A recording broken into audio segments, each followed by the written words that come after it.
Hi. Hi. Hi.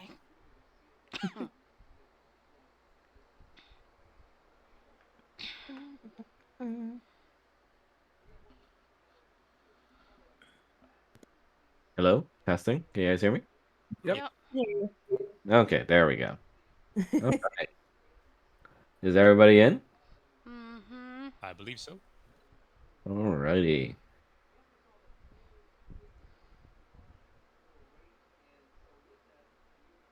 Dog.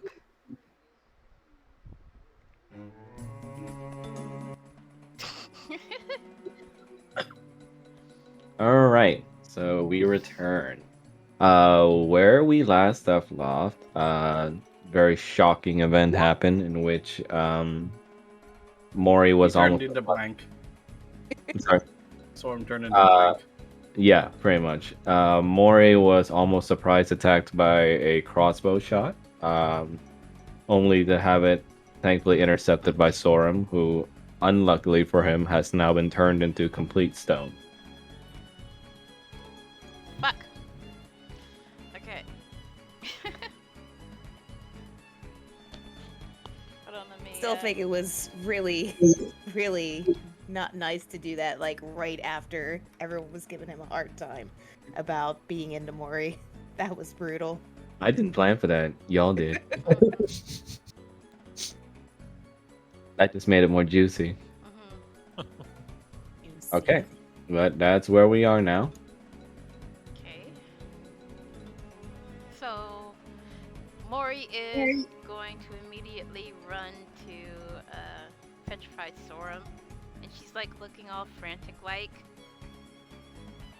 she doesn't know what happened, but she's like really like freaking out right now. Yeah, you would see just his statued visage, just with the arrow still sticking out of his back, but now it, alongside with the rest of his body, is turned to stone. Come, come on, darling. Come on, this ain't funny anymore. Wake up now, Sorum. You don't get any response, just his frozen visage of pain. Then she starts to tears start to like well up in her eyes, and she's like, "God damn it, you can't leave me like this." The bandit leader Alaf are tuned in and says, "Ooh, yikes. That's pretty awkward, but at least I think I can help out some bit here." She takes a look at the make of the arrow's um, base, as much as she could from now that it's turned to stone, and she said, "Yep, looks like whoever did this used something pretty rare. Looks like basilisk poison." Seen it going around on the black market from time to time. They sell it only in single shots. Goes for a hell of a lot of money. That means whoever did this found it worth the while to do this to him. Or he looks to the green dragon. You might want to turn your mic up. Jab, you're pretty quiet. Sorry. How's this? Yeah, that's fine. Okay. That's good. Gustav looks from Sorum to his green companion and he says, I think maybe this arrow was intended for you, so whoever did it might have wanted you out of the way. Do you have any idea who might have wanted this of you? She's like breathing heavily at this point, trying to hold back the tears. But as she speaks, you can hear like a little bit of trembling in her voice. Um, whoever did this, whoever did this to Sorum, I will rip out their hearts and eat it right in front of them. I shall witness.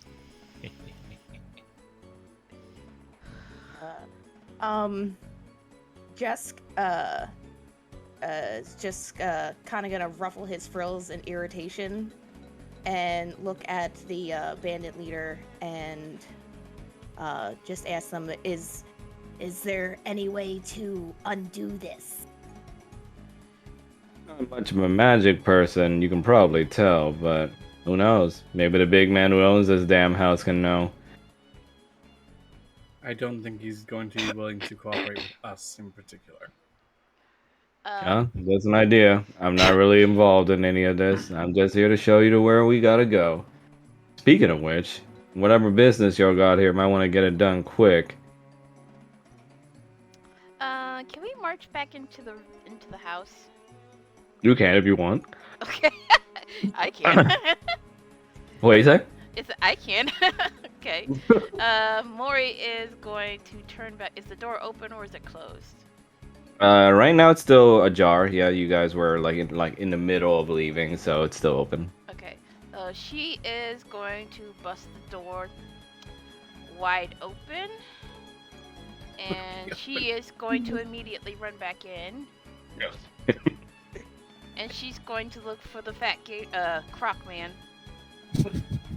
Okay.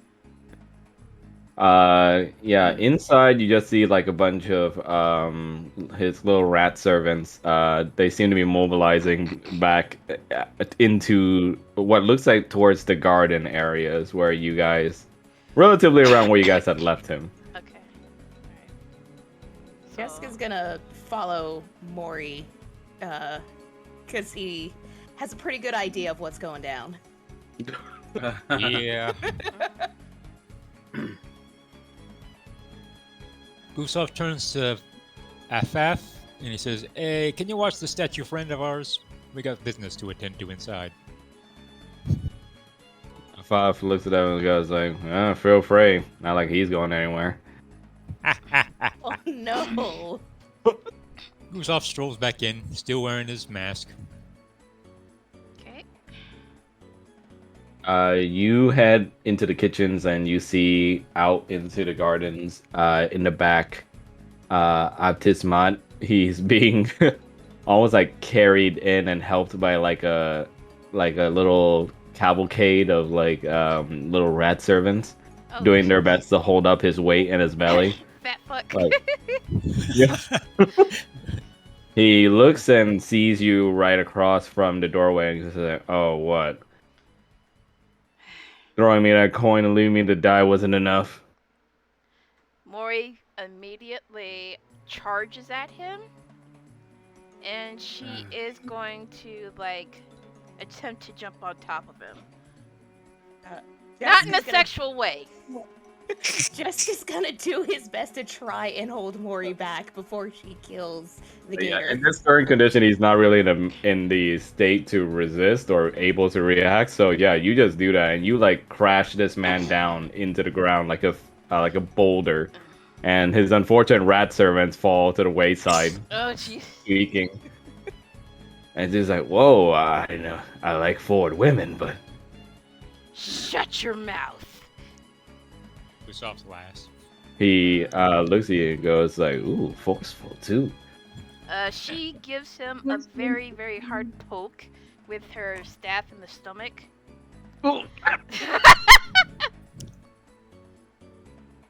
My friend was turned to stone. Who did it?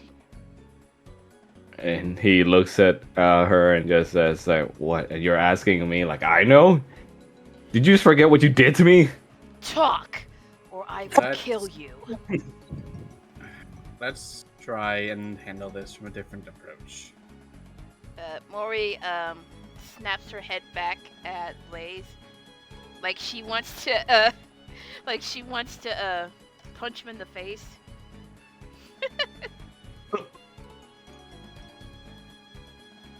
Jessica's And- gonna just kind of like stand between the two of them and be like, this isn't hopeful. Like, just calm down. Gustav is just laughing. Let's start again. Now then, our friend was turned to stone with an arrow that was dipped in basilisk poison. We have it on authority that it is very hard to come by, very expensive and sold in single doses. Might you have any information as to who may have bought some recently? The now kind of weak and helpless rug merchant looks at you all and goes like, "Basilisk poison? I don't use anything like that. If I want a man dead, I usually just meet him face to face like the good old days. An honest man. Poison's a little too passive for my taste." He takes a look at the angry woman in front of him and goes like, "Now calm down. Now, She just hisses I'm not at him. saying that I'm the one who did it. Go ahead. No, they didn't say that you're the one who did it, and I don't believe you're the one who did it. We just want to Yes, know sir. if you know of anyone who may have bought it recently. Yeah, well, your lady friend here says to be shooting daggers into my eyes like I'm the one who did it." She's a bit stressed. He caught the thing for her. Said, "Stress about what? Oh, did the little boy toy get touched?" She gets ready to use her poison breath if he continues to talk the way Right, He's what, talking it's about poison Storm. breath like already brimming at her mouth. yeah. He looks at her and goes like, "Hey, all right. Let's put some smiles on your faces and calm down. I'm not really fond of dying, so I'll let you know what I do know. There's very few people in this place that can actually get the resources to even buy that thing that you're talking about. Well, there's also me, but I'm certainly not the richest man in Purbastet, not the only one by far. The only ones I can think of are, I don't know, rich men, mansion owners, anyone in this neighborhood. Whoever's associated with you people, for one thing, if you're able to afford you all." Ooh, that's suspicious. Sus. The poison from the corners of her mouth like dissipate, and she gives him a hard poke. Like, be truthful. I don't think he has This anything pod to gain by says, lying. Alright, you want roll insight. Okay.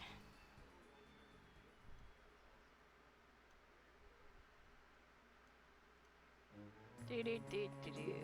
Where's my insight, motherfucker? Wow! Oof. Ooh. That's alright. Did you just write Doug? Du- Duog. Unfortunately, you and Blaze are unable to gain like proper insight onto a 100% fact of whether or not you know he's lying or not. But you get the feeling right now that he's not really in a position to lie, or at least he has no reason to. Okay.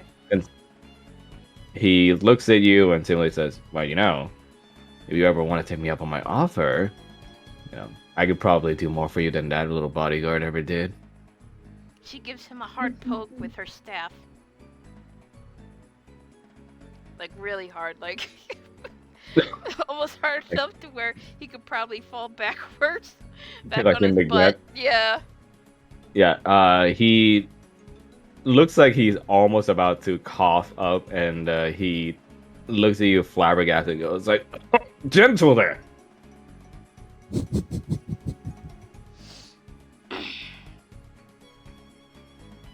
He sighs and looks at you and goes like, "Ugh, magic women." There. Can I go now? Yes. And Blaze takes 5 gold from his satchel and hands it to Abismot.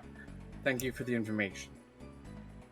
He takes your 5 gold and just goes like, well, this is all you got? Oh. Before they leave, she like speaks to him. Like, you will grant us one more boon. Abismot says, "Oh, what is it now?" You will watch over Sorum. I think Abaf is Keep already him doing safe. that. She looks at her as like, "What, your little statue friend or whatever? Why me?"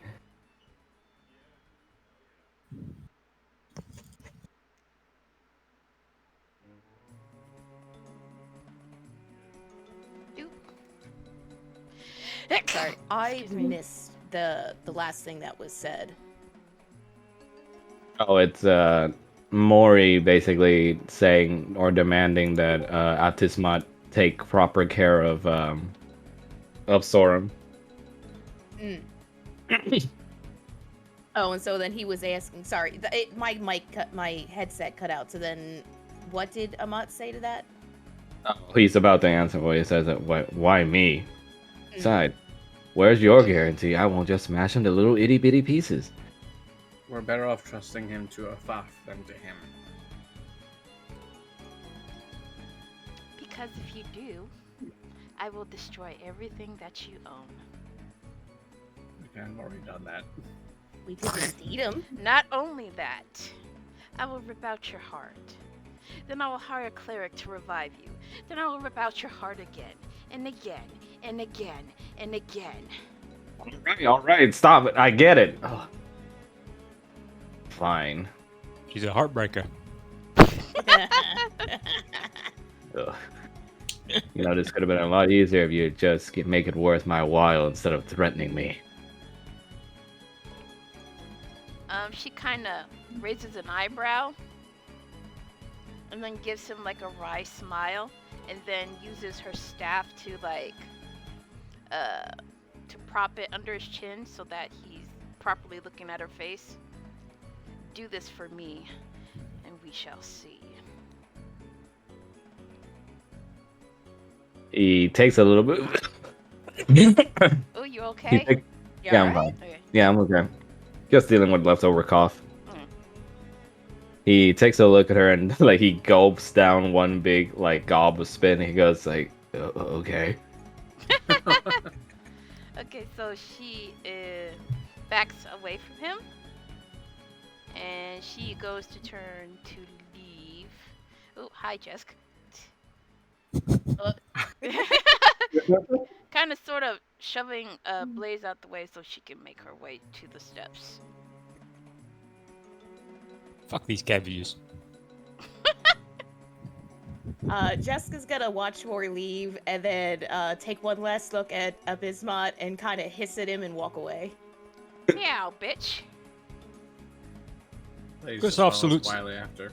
Tisma just looks at you all, and you can hear him mutter as he walk away. He said, "It's every foreigner's so rude." Gustav gives Avismat a was- little salute and says, "Thank you for hosting us. This wasn't how I would have preferred to come in back in, but well, we're businessmen. Let's keep this professional." I did pay for the information. You did. Thank you for that. I can't believe you chose this song, Max. I mean, it's the proper setting. What can I say? Fucking Kingdom Hearts. It's some good shit. Okay. Is this the Kingdom Hearts 2 instrumentation of it? Because I know they Uh, started change things between. first Just and second. 1.5 from the HD remix. Oh. I'm just gonna yeet. Why can't I see behind Oh. me? I'm sorry, Blaze. I was inside you. My apologies. Oh my! Ow. Let me go ahead and fix your vision, Mel. That Okay. I may still have limit vision thing. Okay. Yeah, I do. Okay. Gustav takes another potato before he leaves. Thank you. Lori that starch. gives like a longing look to Sorum, and she kind of cups his cheek, and she's like whispering, "We're gonna bring you back. I swear to it." Oh, excuse me. As you're leaving, you see like just a bunch of rat servants like wheel out like a little like cart thing that's used to move furniture, and you see them just like holding their ass trying to like bring Sorum onto it. Those poor rat servants. Yeah. Afaf looks at you all and goes like, "All right, well, ready to go? We might be late now." Ready. Yes. Thank you. Okay. So Afaf takes you all away from the villas over to the direction of where she and her men were already scouting out. Some of which have reported to her that there's been a bit of a situation as time went by. These guards that were mentioned to be guarding the outside of this old cellar are no longer there. And instead, you just see the entrance of the old cellar looking like it's been trashed apart. Mm. Ooh. Mm. Okay.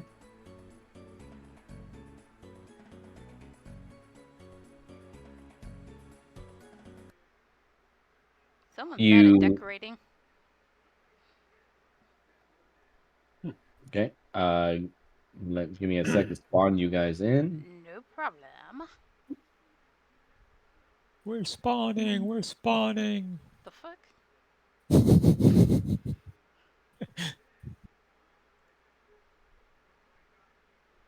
We arrive. Huzzah. Afaf tells you that she's going to be waiting outside while you guys enter in. And inside, you just see a mess of a situation.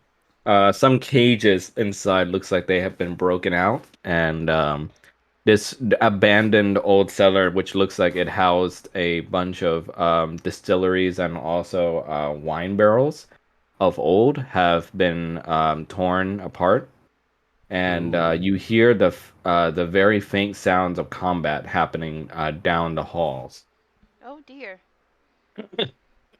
Hmm. Do you want to investigate or go in guns blazing? First of all, what's this shit on the ground here?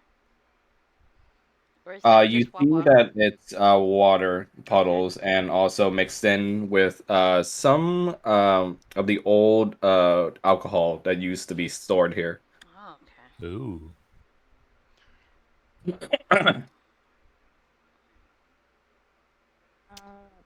Is there other than the sounds of fighting in the distance, is there anything in the immediate area of note? Yes. You see lots of mold encompassing the old corners of this area. It looks like it's grown quite a bit to look like it's quite dangerous now to the point where it's covering the corners of where you would turn in this hallway, along with the corners of the ceiling. Hmm. And as you walk through corners, you will have to make a constitution check in order to make sure you don't breathe in the noxious gases. Oh no, mold. Mm. My lungs. Hmm. Lovely. Saving throw or constitute or just a check? Yeah, it's a Constitution save. constitution saving throw. Okay. Boop. So is that for everybody or just? Well, you're not traveling down the corners Oh. yet, so you guys don't have to roll yet. Oh, Okay. oh, sorry. This happens as you're traveling. Okay. So. So, yep, whatever the group would like to do now as you travel through this old cellar. Jessica's just gonna stay behind Mori as like backup and watch her flank or whatever you want to call it. Her bottom. A 6. Yeah. You travel through, and as you hit this corner, everybody make a Constitution saving throw. Ooh. Since Jab, you already rolled, so I'll just take that as yours. Thank you. I'm fucked. Apologies for jumping the gun there. Jessica's screwed. Nice. So unfortunately, everybody has managed to cover their faces and avoid the noxious gases of the mold. Unfortunately, Jazz, however, you're caught by surprise as your foot grazes up against a patch of mold on the ground that you didn't foresee, and you get puffed with noxious fumes in your face, and you are now poisoned for 1 minute. Fuck that Last of Us bullshit. At least there aren't clickers. Oh fuck. Yeah. No. Oh dear. But yeah, you are poisoned status. I'll go ahead and put that on. Jessica's Where? gonna break out into a coughing fit and just mumble, "Ah, fuck," to himself.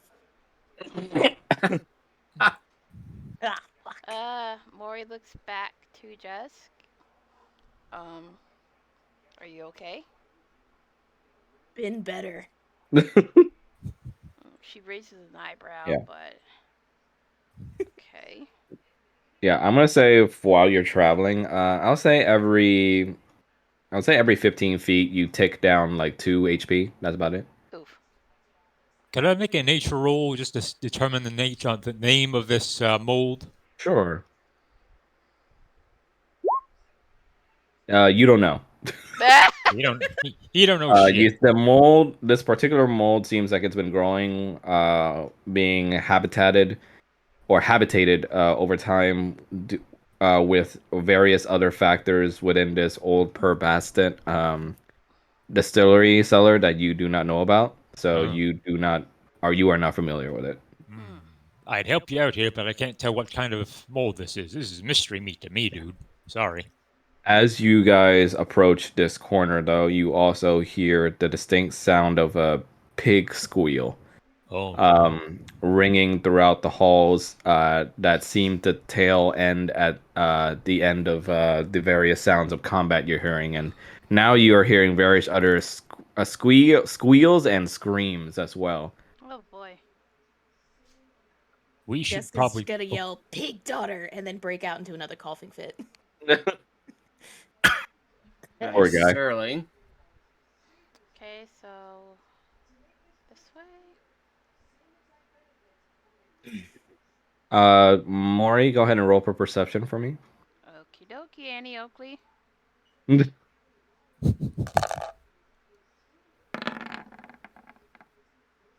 Ooh.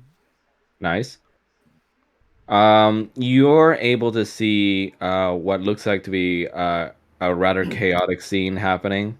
You see two rat men, combatants, trying to take on what looks like a giant slime creature. Oh no. Oh. Oh, lovely. And you see that it's a large mother slither that apparently had made its nest here. And these various rat men now trying to combat it. And these are the immediate ones that you see in the front trying to combat it. You see the rat man in the middle tries to make a leap to stab at it, but you see that the mother slither devours him whole. And you see this poor rat man just trying to breathe inside of the slither's body as his body is slowly dissolved as he screams out, only to have it be muffled out by the sound of liquid entering his lungs. And he Ugh. perishes right there as the two rat folks look desperately to try and turn the tide. Oof. Ugh, I hate slimes. You hear the rat folks said, "It's too many! Too many. Uh-oh. Oh Fuck no. this! No one ever told us about this!"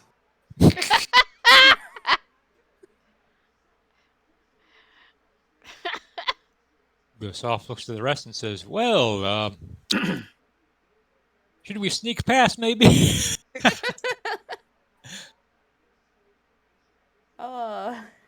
Sneaking would be good. Let the rat folk deal with the slime. Okie dokie then. So we Okay, so you guys gonna try and sneak? Yeah.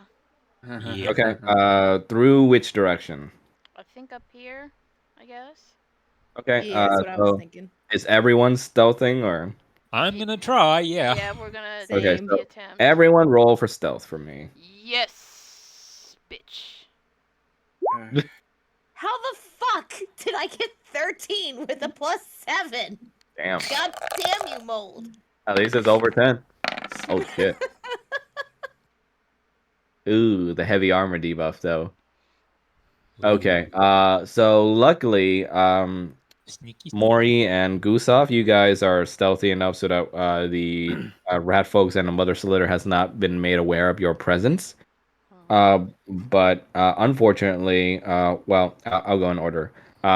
Jask, while they haven't necessarily like seen you in full, your legs seem to graze up against some broken debris that seems to also cause a nearby broken bookshelf to crash apart, and it brings the attention of this rat folk over here, who looks in your general direction, though he Uh-oh. has not necessarily seen you yet.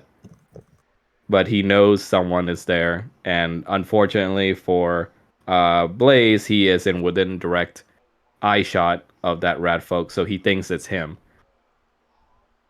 And he points at Blaze and just says, "Hey, intruders!" Uh, and yeah, he is now aware of your presence, Blaze. And he's he looks like he's about to turn around and inform all his other rat friends. Shit. What would you like? How would you like to react? Oh boy. Jessica's just gonna whisper a really quiet sorry.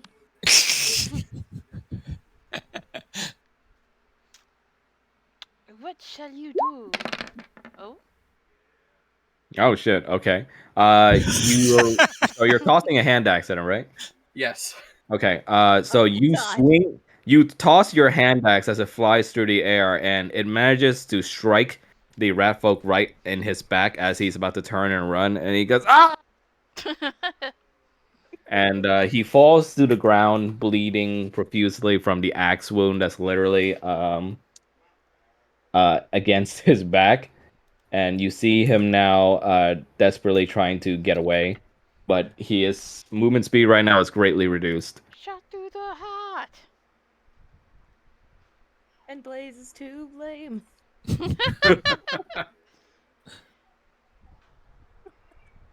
Well, I think Gustav might try to sneak over here if that's allowed.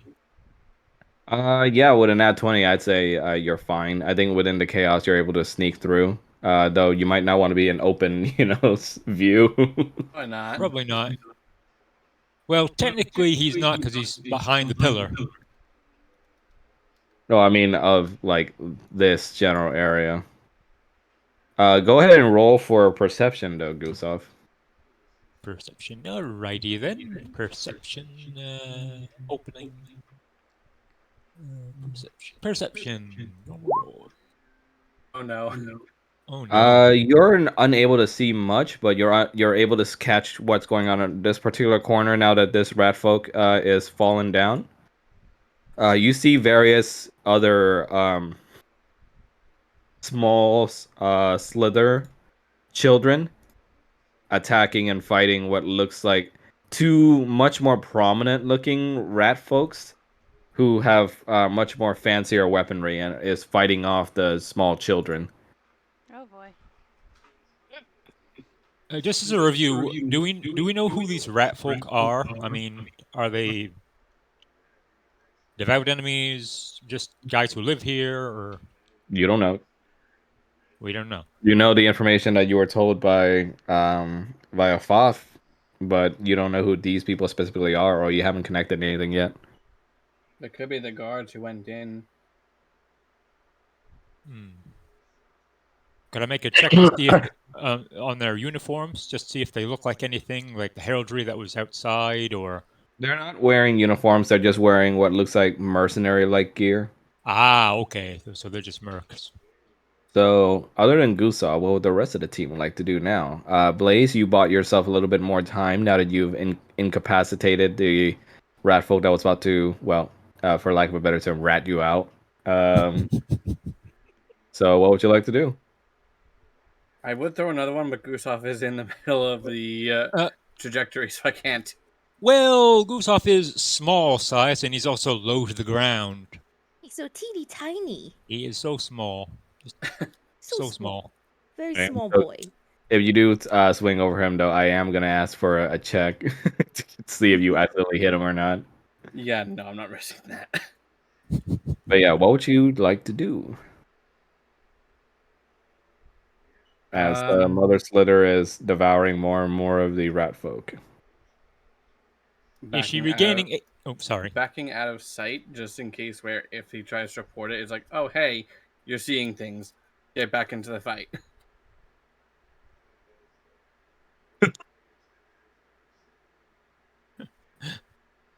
Okay, so you're hiding back there, right? More or less. Okay. Anybody want to like to do something? I don't think there's that much for you.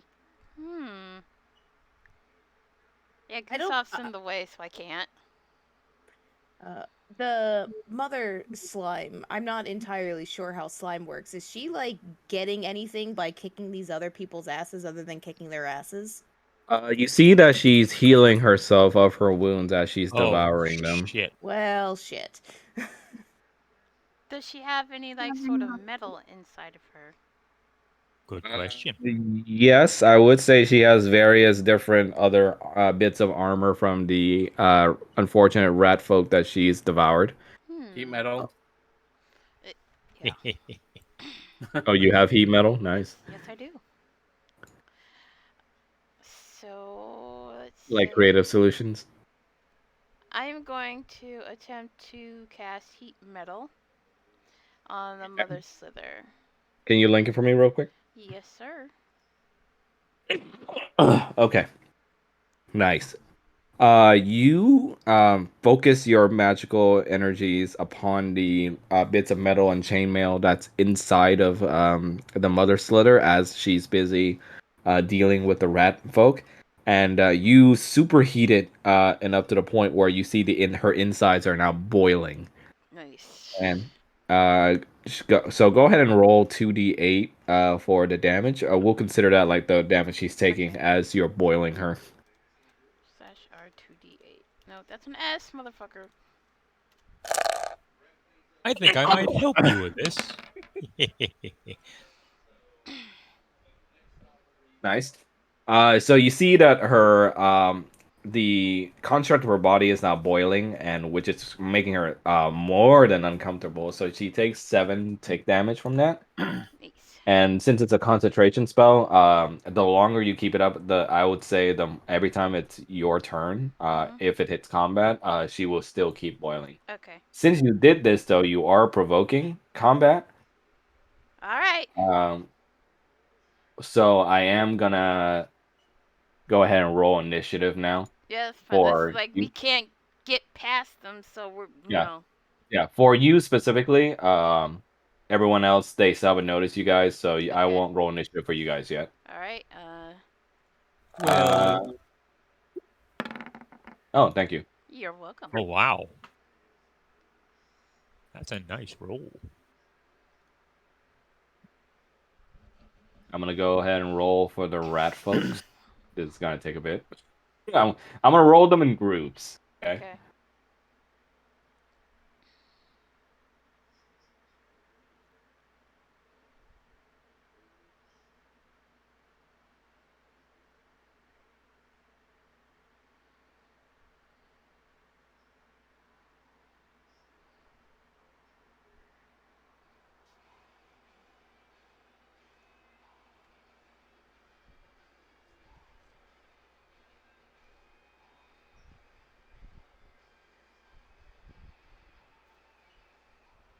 This unfortunate man's gonna have a disadvantage because he literally has an axe sticking out of his back.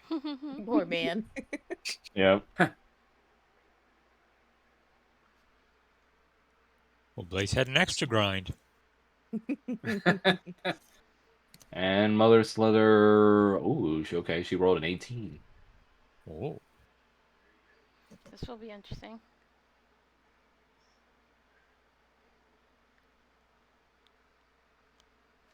Okay, and these ones, the child, I'll roll for that one as well, or the children slithers.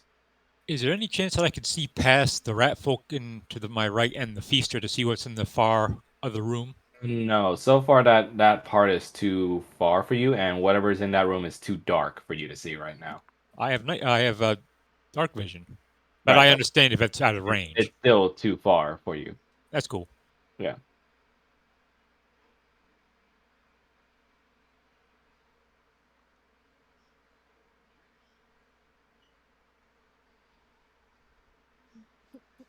Mm. There's so many things. Yes, it's a very chaotic scene.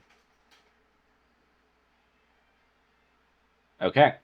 So we're gonna start combat with Mori since you did take the Mother Slither by surprise. And we already did the tick damage for that. So what else would you like to do? Let me see here. Leopold. Right. Let's see here. Mm, let's go with. Let me see here. I'm gonna use Ice Knife. Ooh, Nice. link it for me. This is from Prince of Persia. Yes. You also asked that last time. Nice. Okay. Go ahead and describe how you cast this spell and who you're aiming it at. Let me see here. Mori forms a giant, well, not super giant, but a rather sizable ice shard. As like water moisture in the air collects around her, forms into a rather sizable shard, and she hurls it at the Mother Slither. Ooh, nice. Your ice shard impacts against the Mother Slither, and actually, I think you would have to roll for this. Yeah, Yeah. So go ahead and roll for it. absolutely. Oops. Why is it not letting me roll? There we go.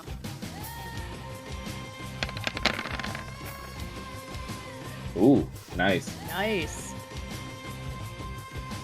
So it has to roll a 14 DC dexterity save. So let's see. Mother Slither, do you have any dex bonuses? Let's see. Be impressed if it did. She has a -2 to dex, actually, so you're in luck. He's probably well fed too. Let's see what she rolls. I like a bee. I like a chunky. She rolled an 8, so so she definitely failed that pass. Your ice shard impacts against her and explodes, dealing to her a total of 12 damage from the cold and the pierce damage. Nice. Remind me to play a druid the next time I do D&D. Is the heat metal still going on? Wait a sec. Is the heat metal still going on? Yeah, so you see a lot of steam coming off of her as like the ice is meeting with like the boiled fleshes. But it's gonna tick every time it's her turn, Okay. All right, and then which you know is right next after. Stupid question. For Yeah. concentration, I need to see the person that I'm concentrating Yeah. on. Okay. Yeah. Just making sure. All right, I'm gonna end my turn. The Mother Slither's turn. Her body begins to boil more. Go ahead and roll 2d8 for the damage, Mel.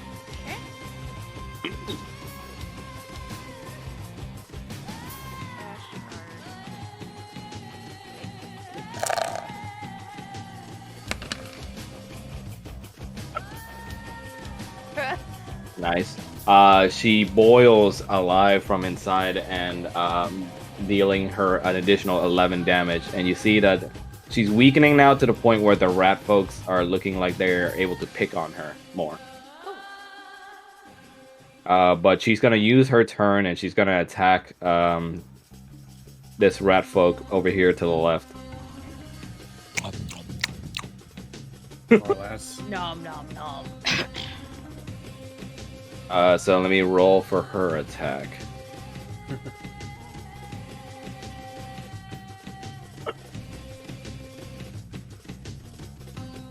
Oh no, what is my dog whining about?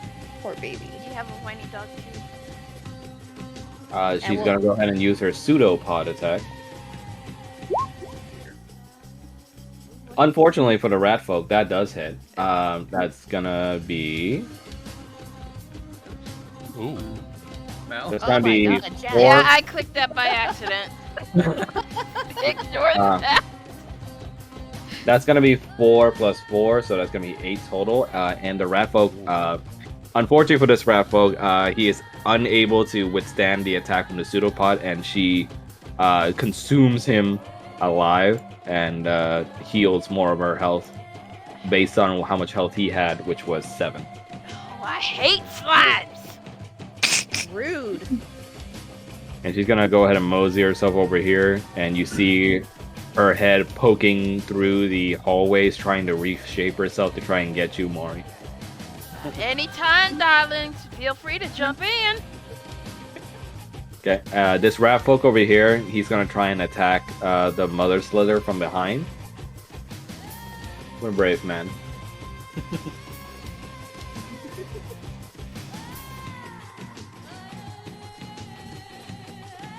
Oh, it's rat folk with all one word. Okay, I see.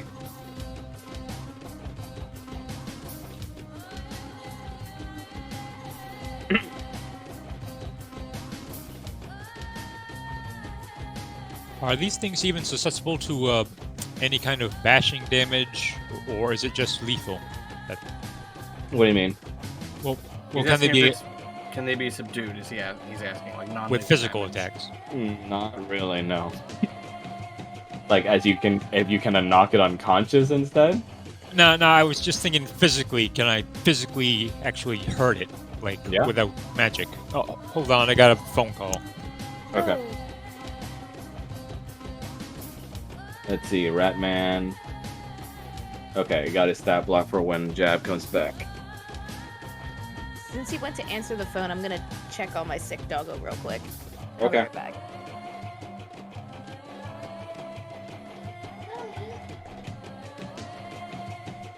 All right, I'm back. Sorry about that. Welcome back.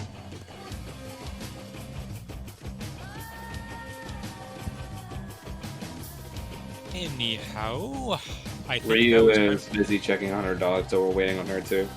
okay. Him.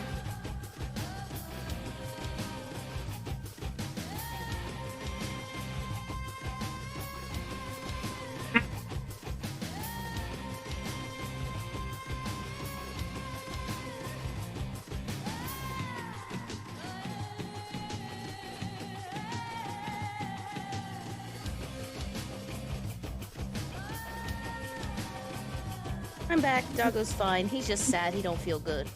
Welcome back. Hope your dog Thank feels. you. Yeah, he'll be fine. He just feels miserable. Aw. I think now might be time for Gustav to jump into the fray, proverbially. He peeks- Well, first I gotta. Or we're still on the rat folks' turn. Oh, okay. All right. Now, if you're entering combat, I'll say let's wait till the next round. That's cool. All right. Let's see. Why is it not letting me? Come on, game. Oh, I just rolled this manually. Screw it. He rolled an 8, which thankfully is the exact number needed to hit. Yeah, he's gonna deal dagger damage, which is 1d4 plus 2. The little rat folk stabs at the monstrous creature with his dagger, dealing it 5 damage. Although he seems to fail at making any real dent in it.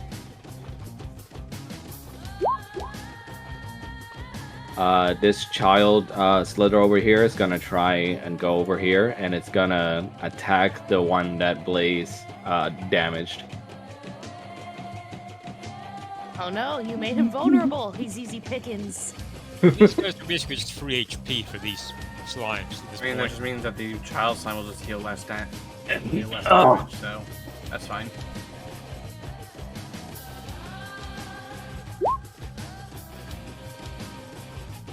Ooh, Let's hope Mama's not a cannibal. not good news. Okay, Damn. That's gonna be a total of 12 damage, and the rat folk is unfortunately consumed as Gustav, you just see him clawing against the floor, trying to get away, screaming as he's dragged into the monstrous slime's body. Damn, nature, you scary.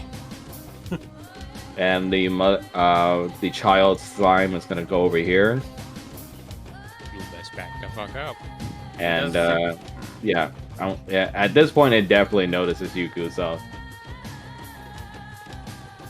A pity for it.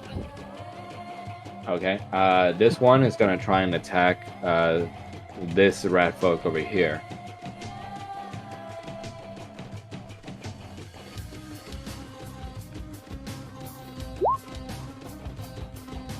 Let's see your stat block, Mr. Rat.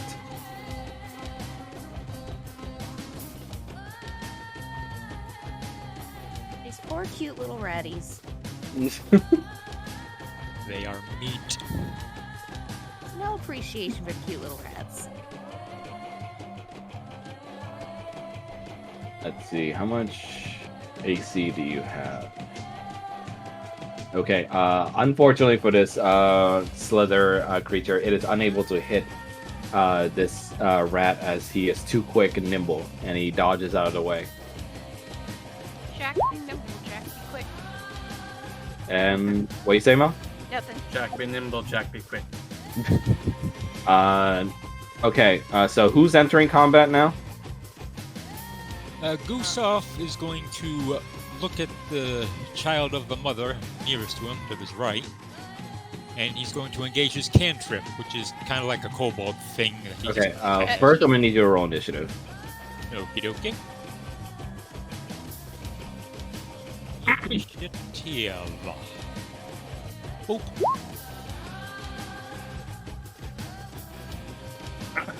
Okay. Then you're gonna have to wait for your turn, unfortunately, since you just entered. That's cool. Okay. Anyone else entering combat, or just Gustav? Blaze is gonna enter combat. Okay. Okay. Go ahead and roll for initiative. How about you, Jess? If I know sometimes line of sight, if someone's in your way, can affect whether your roll has disadvantage or not. With my bow, if I move just crap down here, is Gustav going to be in my way of hitting these other guys? I would say I'll let you do a roll to see if you accidentally hit him or not. Okay, then I'll enter combat, but I'll end up moving somewhere else. That's so fine. I don't hit him. Okay. Roll for initiative, please. Okay. Blaze, I don't think it added you to the list. I'll just add you manually. It did. Did added it? Me. Oh, and I guess it didn't. Yeah, I'll just add you manually. It's fine. There we go. There I am. Don't worry, Right. I'll have Gustav move next turn, so they'll be less in the way. Okay. Mori, it is your go. Okay, she is going to.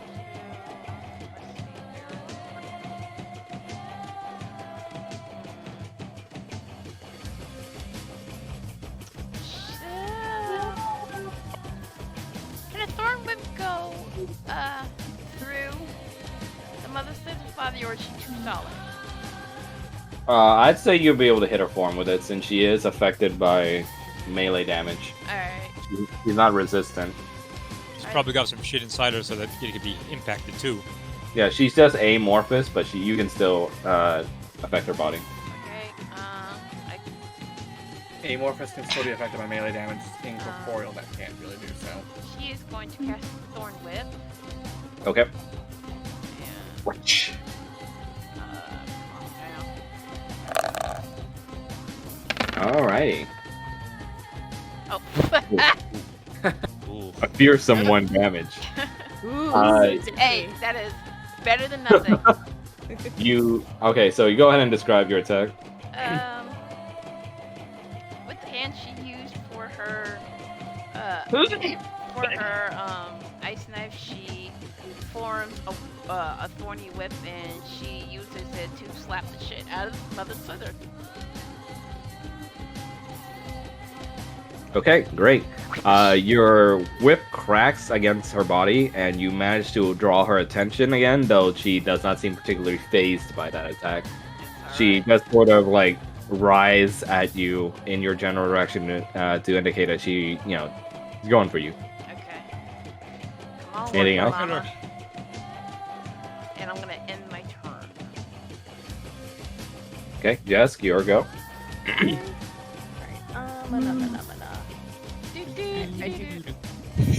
Alright, I do not.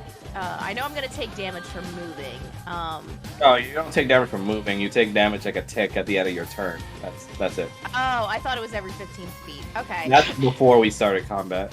Gotcha. Okay. Yeah.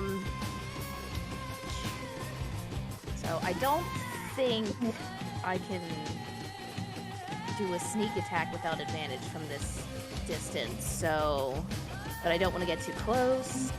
So Jessica's just gonna move over here by Gusoff and just fire off his bow at the Mother Slither. Okay, go ahead and roll. Nice. You definitely hit. Your arrow flies straight into the creature, and you see that she reacts to the pain with a lot of like slimy, like just undulations. But you deal her 5 damage, and you see that she's weakening now. Anything else with your turn? That is my turn. Thank you. Okay. Go ahead and roll 1 d8 worth of poison damage. Okay, and then just -6 from your health. I think you had some temporary health from last time too, so you can minus it from that as well. Okey-dokey. I don't remember what that was. It's on your. You Yeah. had 38, so take away Yeah. 6. Got it. Okay, stop messing with me here. There we go. Nice. Okay. And it's gonna be Mother Slither's turn. You see her start to her body starts to morph out and stick against the walls as you see this disgusting creature starts to almost climb her way to you, Mori. Slippery and sliming over the cavern walls as it roars at you and begins to attack. Does she take heat damage at the beginning or at the end? At the end. Okay. Actually, no, it was at the beginning, so let's do that. 2d8, you can go ahead and roll it.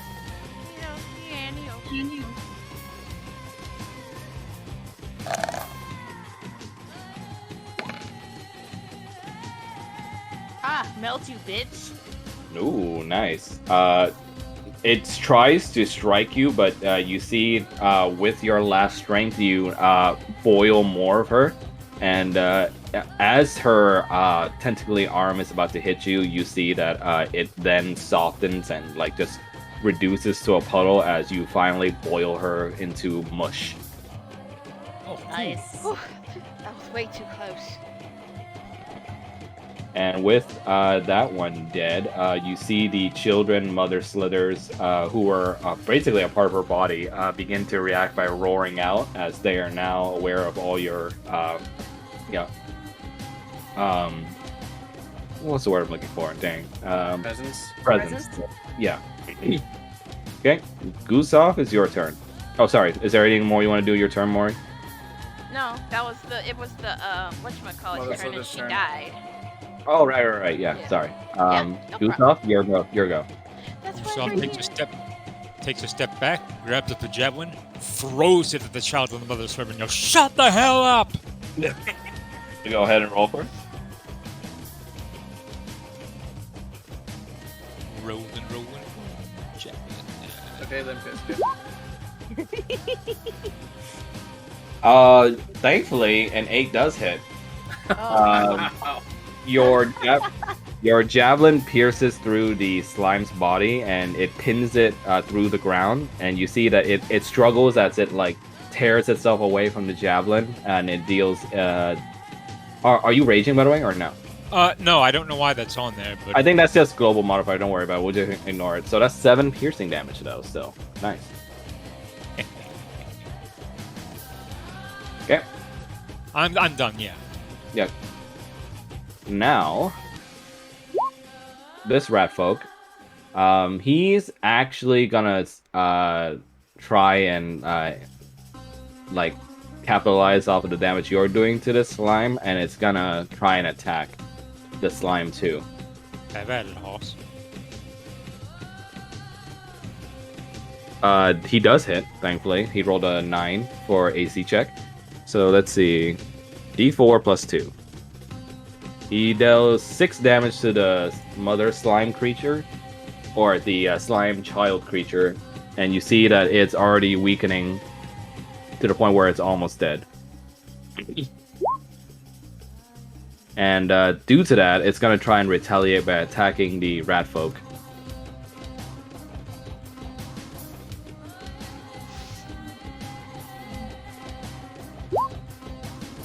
Ooh, that does hit. Ugh. Ooh, ooh. Oh, unfortunately, his hubris catches up with him as he tries to stab the creature another time, but his arm is caught by its slimy body. And even as he tries to tear away, he can only scream in terror as it pulls him in more and more as he like looks towards Gustav and Jask and screams out, "Help me! Please!" And then he is consumed whole by the creature. Nice. I mean, not Ugh. nice, but Rat soup. ew. Usopp is just gonna go. Ew, Okay. After nasty. that, the leather creature is going to move over here and it's going to end its turn. Yeah, you better run. This slime is going to keep attacking the rat folk in front of it.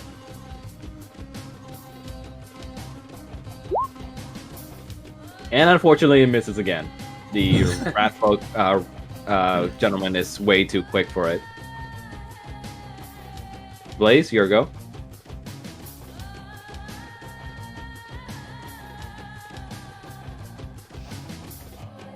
That's exactly just checking the range. Ugh.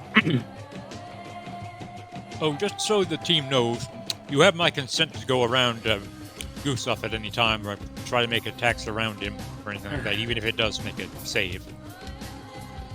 Usopp has no fucks to give. He is a savage, savage barbarian.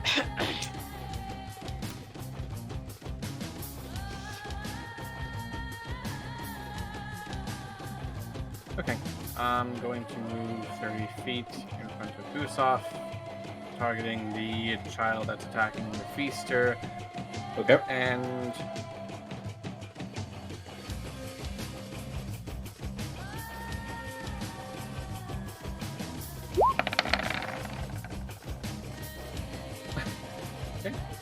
Eh. Okay, nice.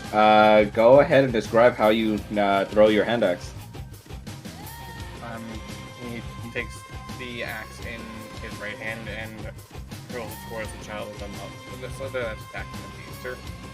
Yeah, your axe manages to impact the feast or the child, and by doing that, the feaster looks across from the blind creature and sees your presence, and he looks perturbed, but at the same time, it looks like he doesn't mind the help. Anything else with your turn, That's it. Mori? Your go. Okay. Can't do much, but oh wait, hold on. Would I be able to see in this in this corner right here? You mean like If I see the move- child from that Yeah. diagonal corner? Yeah. Yeah, you can attack diagonally. Okay. Let's see here. Alright, Boy, she is Liam. going to. What? Okay, she is going to. Let's see. Feet. 30 feet. And she's going. Go. Before you do anything, roll for perception for me. Absolutely. Is that perception wise? Yeah. Ooh. Ooh. Oh. You're that's fine. You're like close enough to even where a low perception roll will let you see that as you note as you come closer, and only when you're that close, you see that there's a second conflict happening. over on the side as two rat folk seem to be wrestling with a child slither Oh, over here Oh, against good. the wall. Alright. Ew. Lovely. Well, if they're wrestling, they're losing. Need some help, darling? She is going to sit here. What can I do here?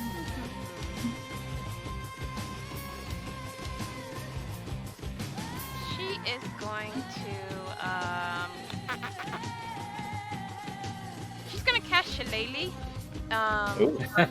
Uh, Okay, Oh, Saint Basarvas. nice. and then imbue her staff, and she's gonna bonk the one that's almost dead. Okay, what are you imbuing your staff with, to be specific? Nature power. Okay, so it's like a mace, or Shillelagh. Yeah, It's I know. like I'm just Oh, for my you know weapon. it's a for the quarter visuals. staff. It's a quarter staff. Are you not familiar with I'm Shillelagh? imbuing- A shillelagh is a big fucking club. Okay, just making sure for the visuals there. You've never seen a You Shillelagh? don't know what shillelagh is? I know the spell, but I don't know if it's like an actual object. No, Yes, it is. It's an actual thing. I did not know that. Do you want me to link it to you? These are Shillelagh.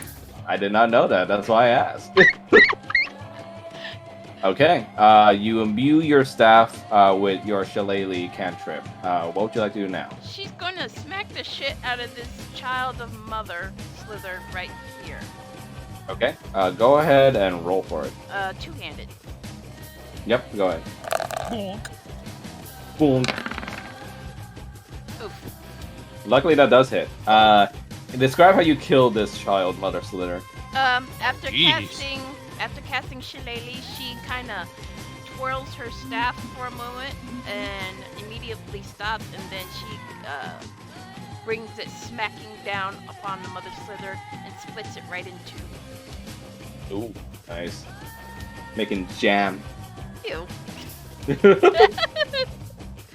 You see the child and Mother Slither's slime body like just break out and like explode into different pieces, covering over some of your body and the walls as you smash it to death. Oh, ew, ew, gross.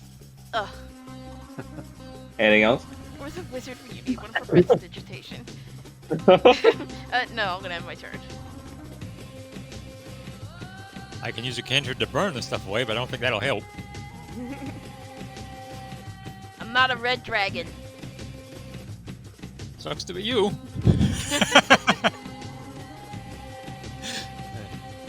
Okay, Jeff, it is your turn. Alright. As I'm squishy, so everybody's all up in my way. Even if I'm either gonna be in somebody's way or someone's gonna be in my way if I try to use my bow. Gonna have Oh, to don't worry. improvise. Yeah, so let's see.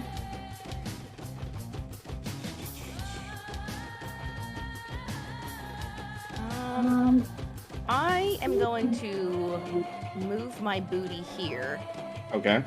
and then I have the Hungry Jaws. Should be able to shove that in there.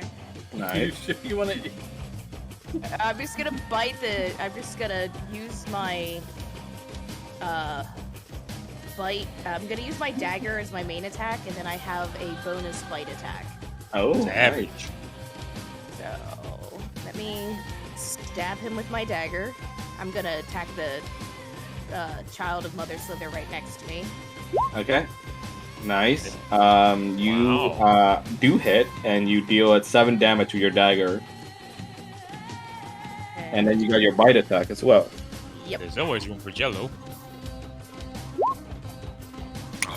Nice. That does hit. Yeah, you describe how you consume this thing to death.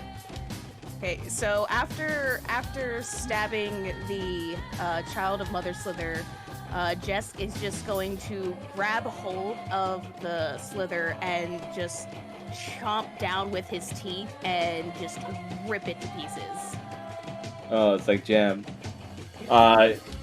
You the feaster in front of you, the rat rogue, looks in horror as he just views you just devouring and boring the fuck out of this child slime creature. And seeing you, do you swallow it or no?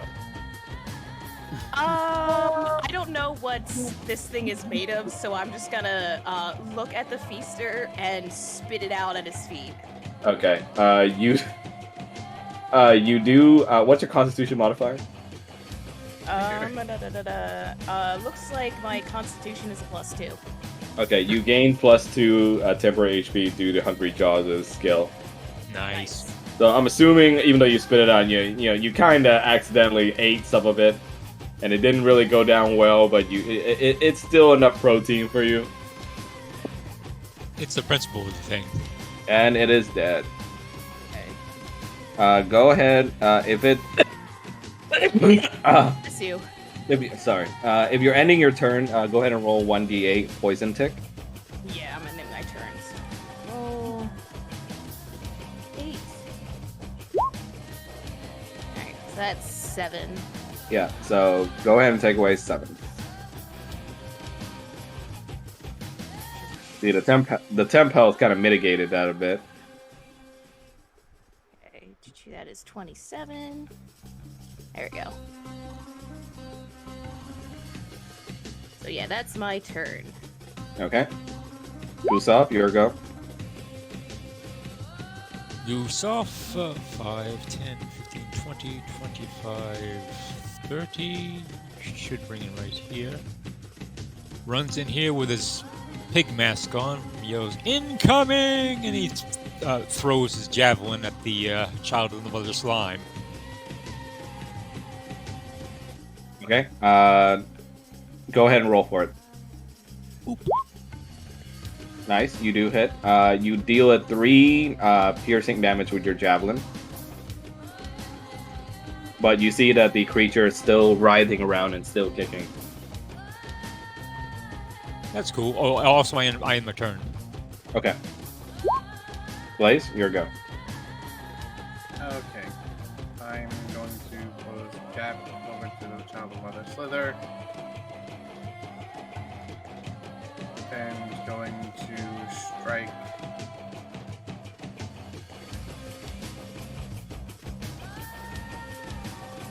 Bring us home. Nice, that does Dang. hit.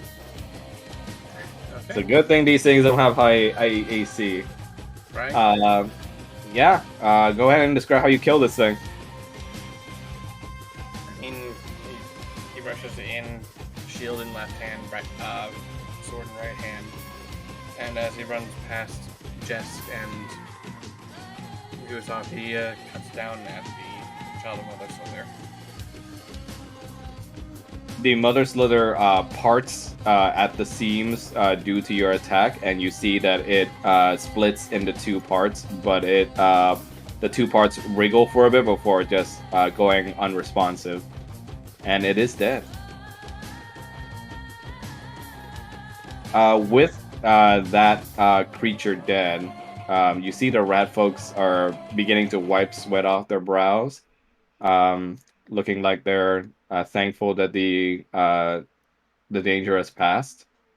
And you see their what seems to be like the person they all look to as their alpha and their leader, the feaster. He sheathes his daggers and walks towards you all. He looks to you, Jask, and says, "Well, glad to have the help, but who the hell are you?"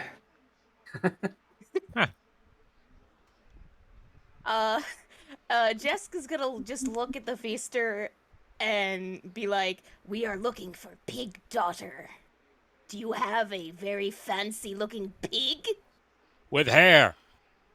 He Yes. looks at you warily and says, "Huh, you're here for the pig too, huh? What are you, mercs? Who hired you?" Daughter's Her father. father. The dad. He He rubs his chin. Well, unfortunately for you, we're here to get that pig. I have some important plans, and I have a lot of important customers who are waiting for that pig to be delivered. So, how Unfortunately, about this? How Hmm? about you all leave here, and I'll pretend this never happened, and maybe I'll cut you in some of the earnings after the banquet is over. How about you leave and you don't die? See, Jess now, is just gonna look at the feaster and be like, I am still kind of hungry.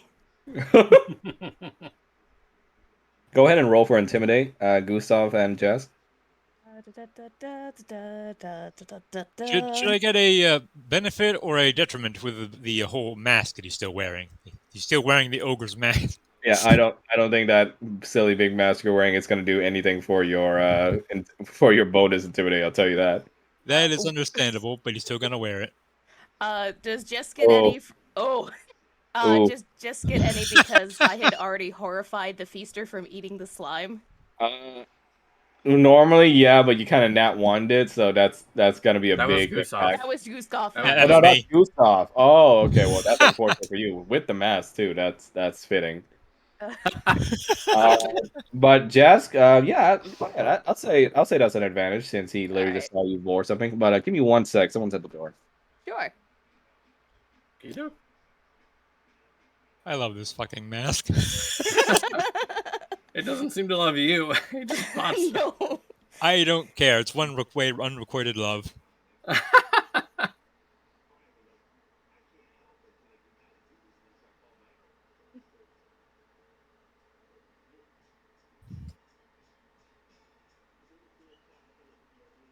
Giant gold pig mask.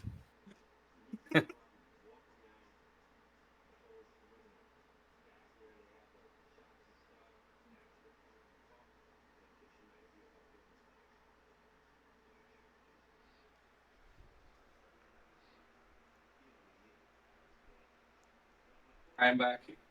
Huzzah. Welcome back. Got into the zone so much that I forgot that my DoorDash was literally waiting outside this whole time. Woo. Okay. So back to where we were. Yeah, I'll say you can roll with advantage, Jess, since he literally just saw you vor a monstrous creature in front Awesome. Son of a of bitch. him. Okay. um, Um, he what? Sorry, what place? Blaze is gonna move towards the feaster and just bare his fangs. Okay, Because hey, are you trying to do an intimidate check? I mean yes, plus Let lion. me let So me that resolve Gustav and Jess first. They were the first to try.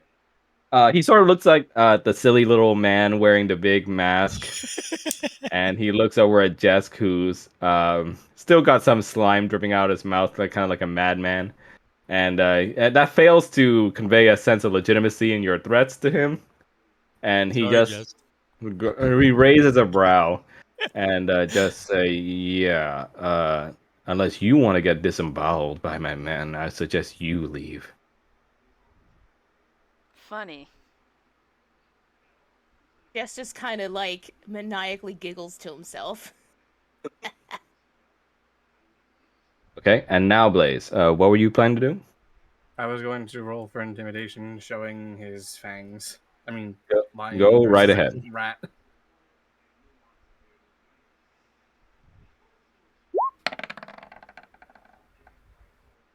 Ooh, A little better than us. yeah. Maybe we can Unfortunate, find them all together.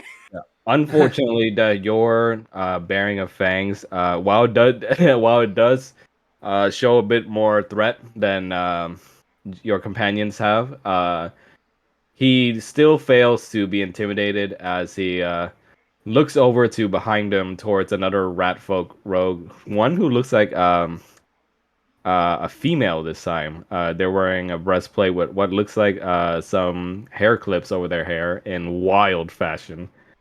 And he looks behind and goes like, "Hey, baby, we got some fucking folks here who's threatening me."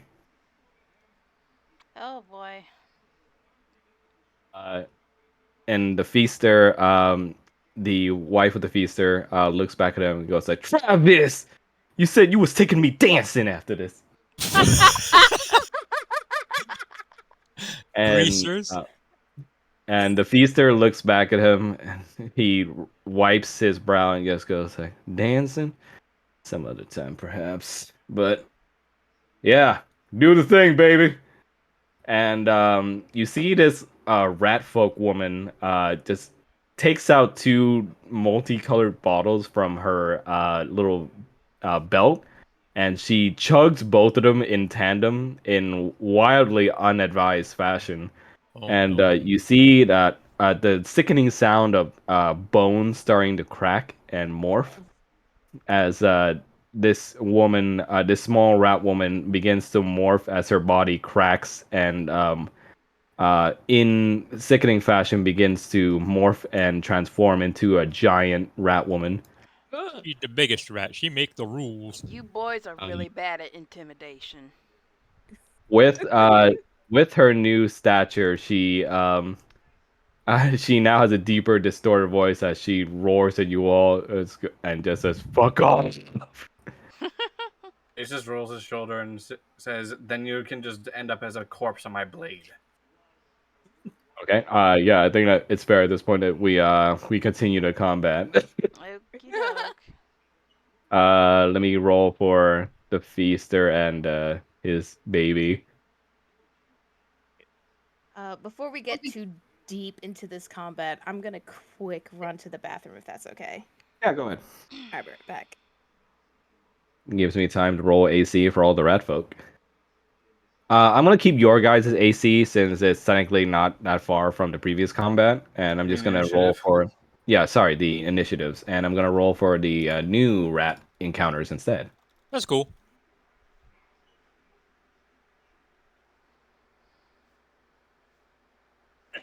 Ugh. What's up? What?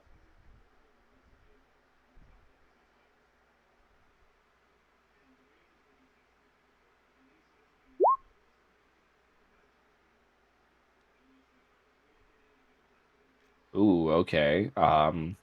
Quick little woman.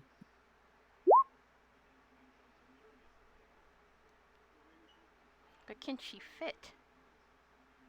Hmm? Can she fit? Yeah, she can still fit down here. Alright. She's just larger. Rats can fit anything they can fit their head through. Thought that was cats. It's both. Actually, that is true. I used to keep rats, and they'd do that all the time. Yeah, it's kind of disturbing to look at. Oh, I miss my babies. I had a rat too. His name was Scooter. Mm.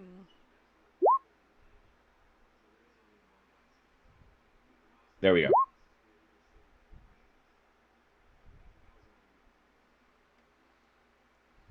Dang.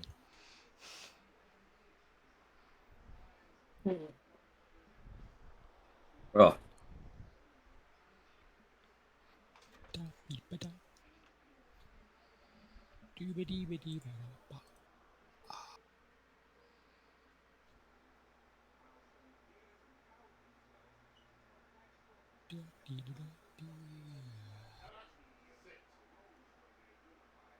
Okay, I'm back. Giant rat lady. Who is perplexingly fast. Oh no. She fast. Okay. Yeah. We're gonna go ahead and start the round off with her. Leopold. Yeah, calm down. Leopold! Leopold! Come here, you big bitch. Leopold. Okay. She's this big rat woman, now monstrous in size and even worse in temperament. She's gonna go over here and she's gonna try and swipe at you, Blaze. AC is 18. Thank you. Ooh, she rolled a 21. Ooh. So she's gonna deal. Since she's swiping, or we'll call it a sliced or slashing damage with her claws. Swipe, Give me swipe two. me. It's gonna be 2d6 plus 2. So let's see. Ooh, that's gonna be 12 damage as she swipes across you, across the chest, Blaze, leaving a mark. Okay, and that's gonna be her turn. Mori, your go. Oh, and I'll say by this point, Jess, 1 minute has already passed, so you are no longer poisoned. Thank Is Christ. it possible to squeeze between the wall and Jess?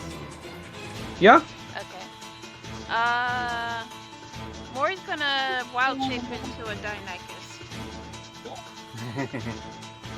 Okay. Let me go ahead and grab that. I'm gonna do some DM magic now again. Oh, hopefully it doesn't turn into a ghost. I know. Kaiju battle! That's why I was laughing, because I'm just thinking of that. The last one was fucking haunted. All right. Here it is, and we're gonna change it so that it is representing more. Oh. Okay. Alright, she is going to. Yeah. Hold on. I'm still working. Yeah. Okay. Yep. Sorry. Go ahead. Yeah. She's gonna squeeze in between Jess and the wall, and she is going to. Whoa. What happened? The turn changed. It jumped to Jess. Yeah. Just ignore that. Okay, and she's gonna do a multi-attack on the beast. Okay. Go right ahead. 1 bite, 2 claw attacks. My favorite video. 1 bite, 2 claws. Oh no. That's nasty. Man, Ooh. Unfortunately, though you try to viciously bite and clawed him, the She still had one more claw attack. hold on. Oh, let me right, finish. yeah. Sorry. Go ahead. No. Go ahead. Do your second claw. Ooh. Okay. Your first bite attack, he easily manages to dodge out of the way, along with your follow up. But you manage to trick him into falling into the side where your other claw is, and you manage to graze him across the belly, dealing him 10 slashing damage. Nice. And he holds his wounds. Well, you are not dead. Calm down. He holds his wound and looks at you and says, fucking bitch. And she's gonna shriek a little, raptor shriek, and ruffle her feathers, and end her turn. Okay. Now it is your turn, Jess. Since I'm within 5 feet, can I use my sneak attack? Yeah. Okay. And is my Hungry Jaws still activated since we didn't technically end combat? I'd say so, but I think you used up your temporary HP already from the poison tick. Did you? Yeah. Yeah. Yeah, it does the it says here I gain temporary hit points. I thought for each time I had a successful bite, but I could be wrong. Oh, are you asking if you can do it again? The bite, I mean, or? Yeah, I mean, as long as Hungry Jaws is activated, I get a bonus action of a bite How attack. long does it last, though? It doesn't say. I assumed until the end of combat, but I could be wrong. Yeah, sure. I'll say you can do it again. Yeah. Okay. So I'm gonna use my sneak attack for. I'm going to use my dagger on the feaster. Okay. That definitely hits. With sneak attack too. Damn, nice. You managed to catch him off guard and following up after Mori's attack, and you managed to hit him right in the hip where the soft spot is. And he is gravely damaged now. And he's going to activate his reaction now. He's going to go ahead and whistle to his wife. And he's going to go ahead and climb on top of her now like Master Blaster.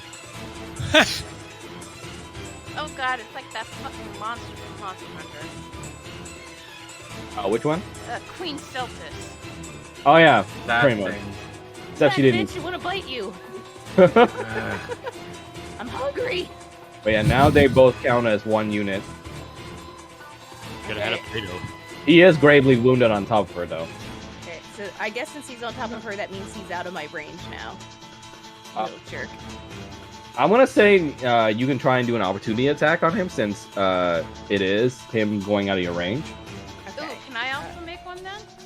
Yeah, go ahead. Okay. I'd say that's fair. Fucking destroy him.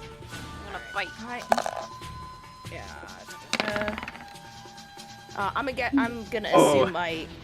assume my bite no longer has my sneak attack since it's an opportunity. You get a sneak attack like once per turn, so Okay. yeah. Right. Then he'll just get. No. Ooh. no. No.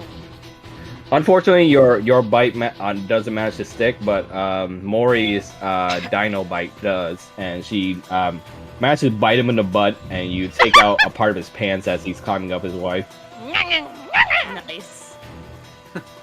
And he's still gravely damaged up there, and he takes an additional 9 as he points towards you both, and that's what's like, "Get him, baby!" Uh-oh. Yeah. Anything else for your turn, Jess? I'm going to. Can I still move? If I want Yeah. to move back? You still have movement. All right. I'm gonna move back this way. Hopefully out of. How many feet is that? That's 15 feet. I'm gonna move 25. Okay. So hopefully I'm out of bitch's range, but I can still shoot her, Nice. and that'll end my turn. Okay. Gustav, your go. Gustav gets right here. He does his draconic cry. Okay. So Scream, that's your yeah. raging, right? Or is it not? Oh no, it's a buff thing. Okay. It's a different thing. Okay. And he also rages, Okay. and then he swings his flail at the rat folk on the right. Okay. You have advantage, so go ahead and roll for it. Let's see. Flail, advantage, boom. Ooh. Well, let's check the rat folk. Unfortunately, your flail wildly swings at them, but he's able to duck underneath it and dodge it. That's cool. Anything else? And I'll end my turn. Okay. Okay. Feaster's turn. He's gonna take this opportunity to take out his crossbow and attack Mori from up there. Uh-oh. We need to do the most damage so far. What? Okay, so that's You did do the most damage to him so far. You'll get your chance. what's your AC, Mel? Oh, sorry. It is 13 while I'm in this form. Okay. Unfortunately, this hits. He rolled a 17. Oh, that's So that's gonna be, let's see, 1d4 plus 2 crossbow damage. Oh no, sorry, 1d8 plus 2. There you go. So did you want me to roll, or are you gonna do it? No, I can roll it. It's fine, Okay. since it's the enemy roll. D8, D8, D8. Where are you? There you are. Ooh, he rolled a full 8, unfortunately. So that's gonna be 10 piercing damage to you. Okay. That's okay. 10 piercing what? Oh. 10. For 16? Yeah. He laughs at you and just points and says, "Ha! Just like Shunsuke, right on our honeymoon, baby." Oh god. And this rat folk is gonna come up over here, and he's gonna try and swing at Gustav. What's your AC again, Gustav? I believe it's 14. Let me just double check here. Pretty sure. Yes, 14. Okay. Let's see. Da-da-da-da-da. Where's your attack thing? There it is. Okay.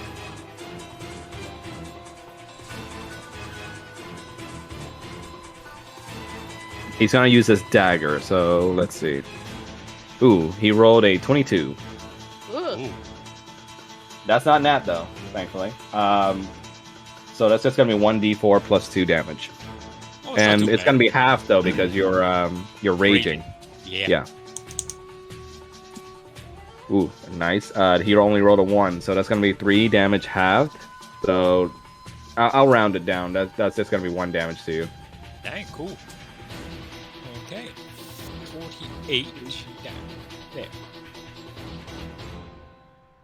The other rat folk, he's gonna try and do the same. He's gonna go over here and he's gonna try and shank you. Ooh, this guy rolled also a 21. Okay.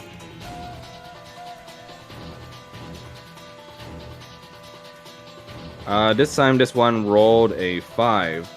So just half that, and that's gonna be 2 damage to you. Okay. Okay. Oh. I've adjusted my HP. Okay. That's gonna be Blaze's turn now. Okay, first things first, as bonus action, you can use Daunting Roar. Just flank it.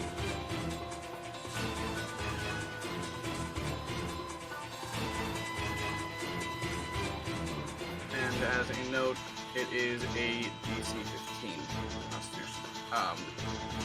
Is a DC 15 saving throw against Daunting Roar again for both Ratfolk, the Feaster, and his wife. Okay.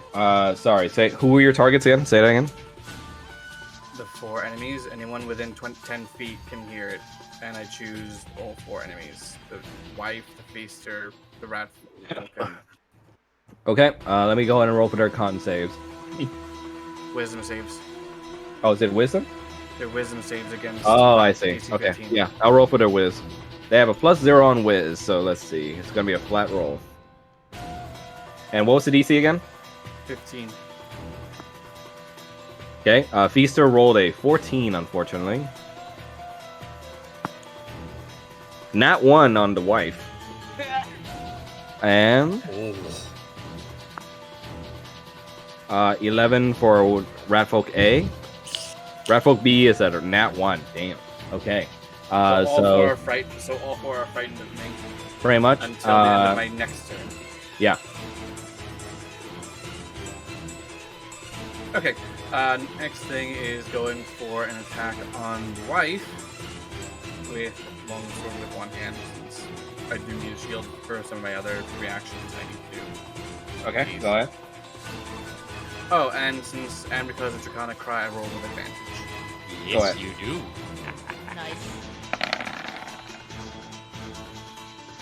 Nice. Nice. You do hit. Go ahead and describe your attack while I put away the damage. So I attack with it from my right side over to my left, and then in addition to that, I also action surge is not a bonus action, right? Let me check. I thought it was. Let me check. Might be wrong. Let me consult my little handy dandy little guide.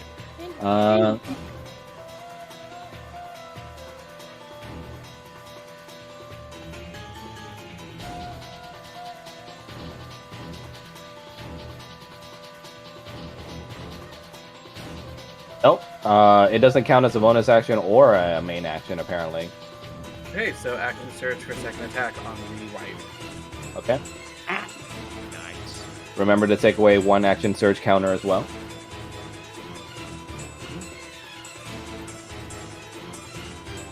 And this would still be with advantage since it's on any one thing, I think. Let me just double check.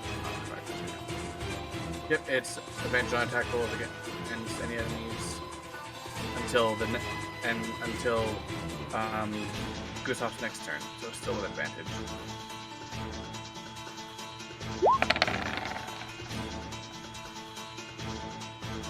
And 19 to hit the second one.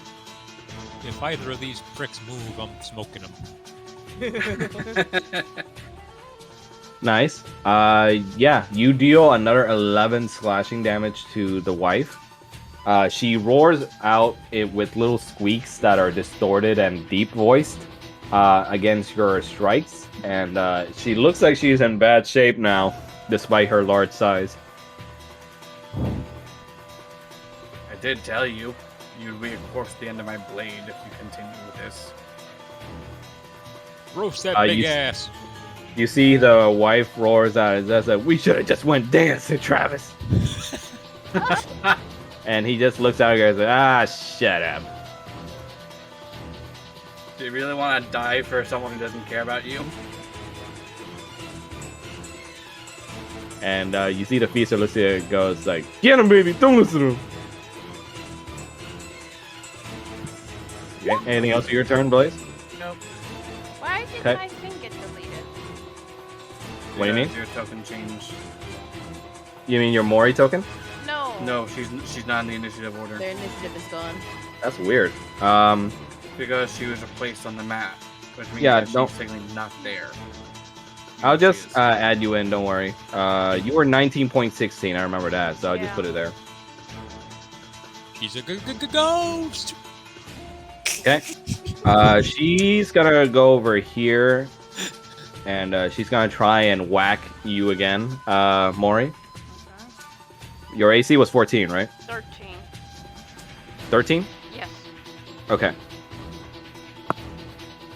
Ooh, she rolled 19. Okay, so that's gonna be, let's see, 2d6 plus 2. That's gonna be 13 damage to you. Okay. That's She brings down her claws on you and swipes you down vertically. okay.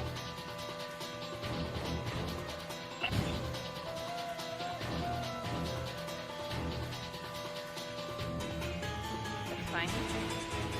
Okay. And that's gonna be her turn. Can I jump on her to get to her boyfriend? I'll allow that for like an athletics check.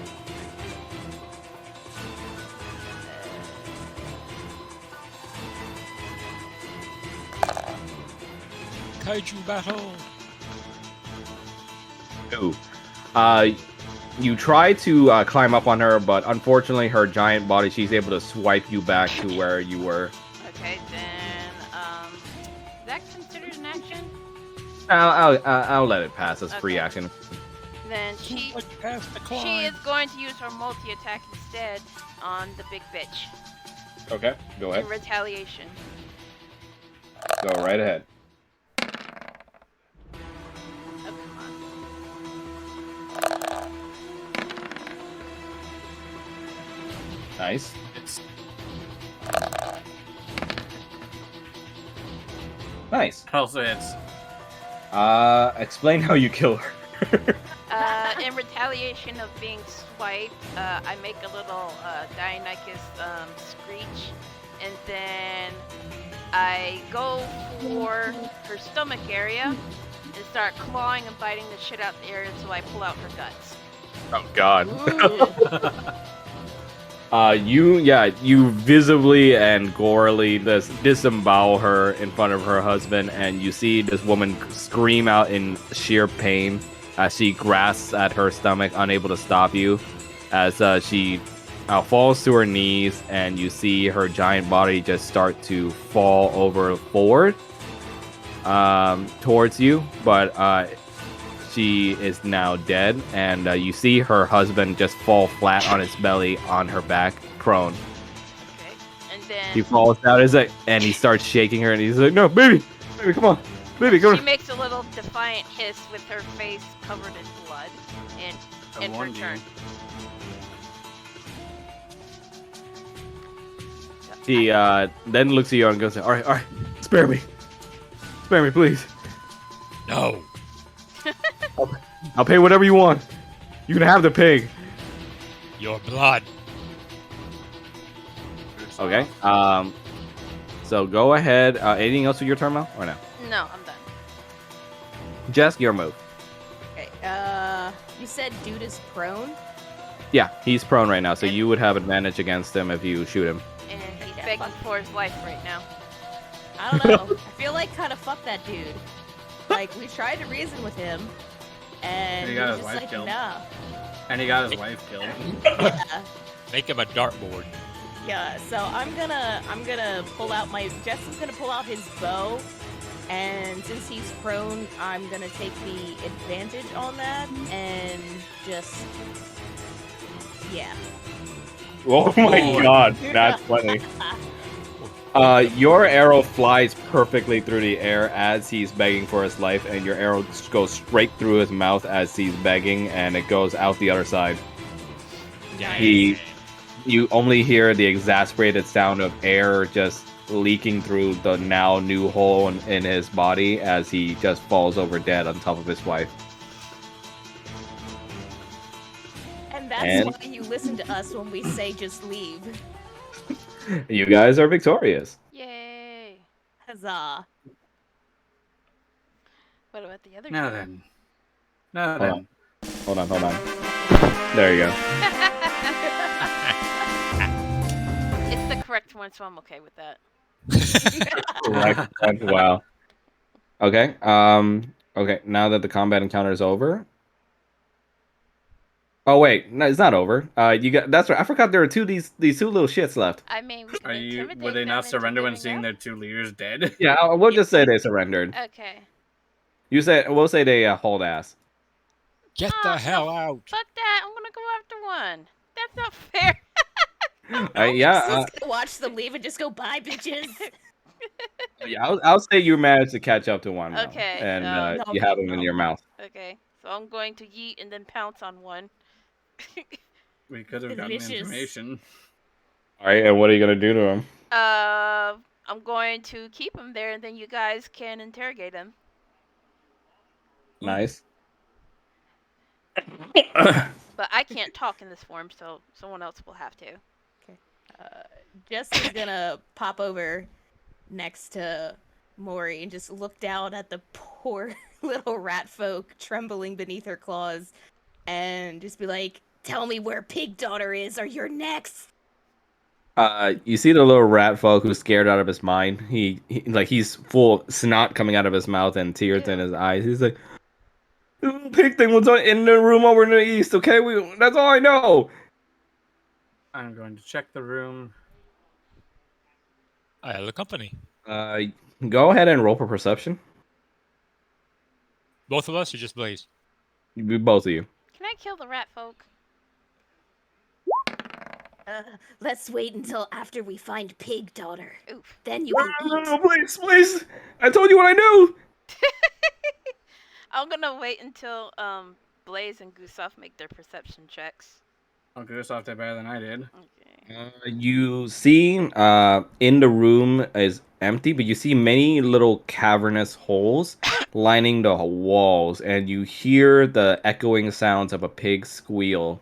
Do we know going Do we through know the them. name of what his daughters might be? Machi. Yes, Majid. Gustav yells, "Maji, you in here, dear? We've been You assigned to get." you obviously don't get any human response, but you do hear lots of squealing.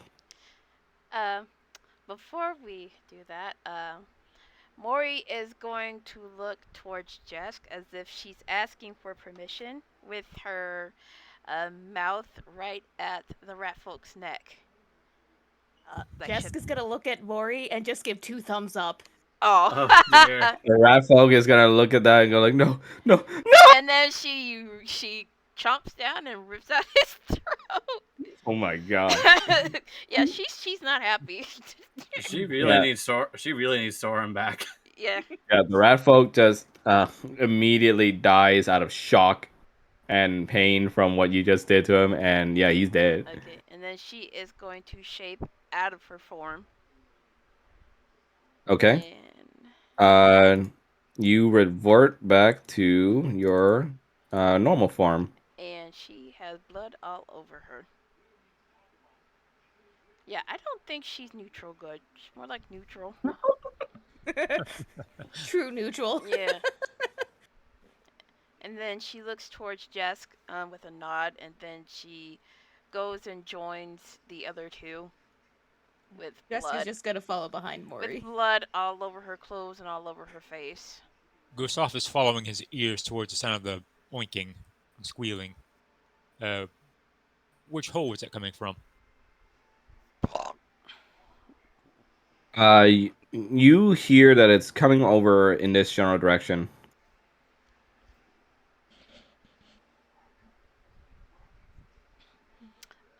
Let's see here.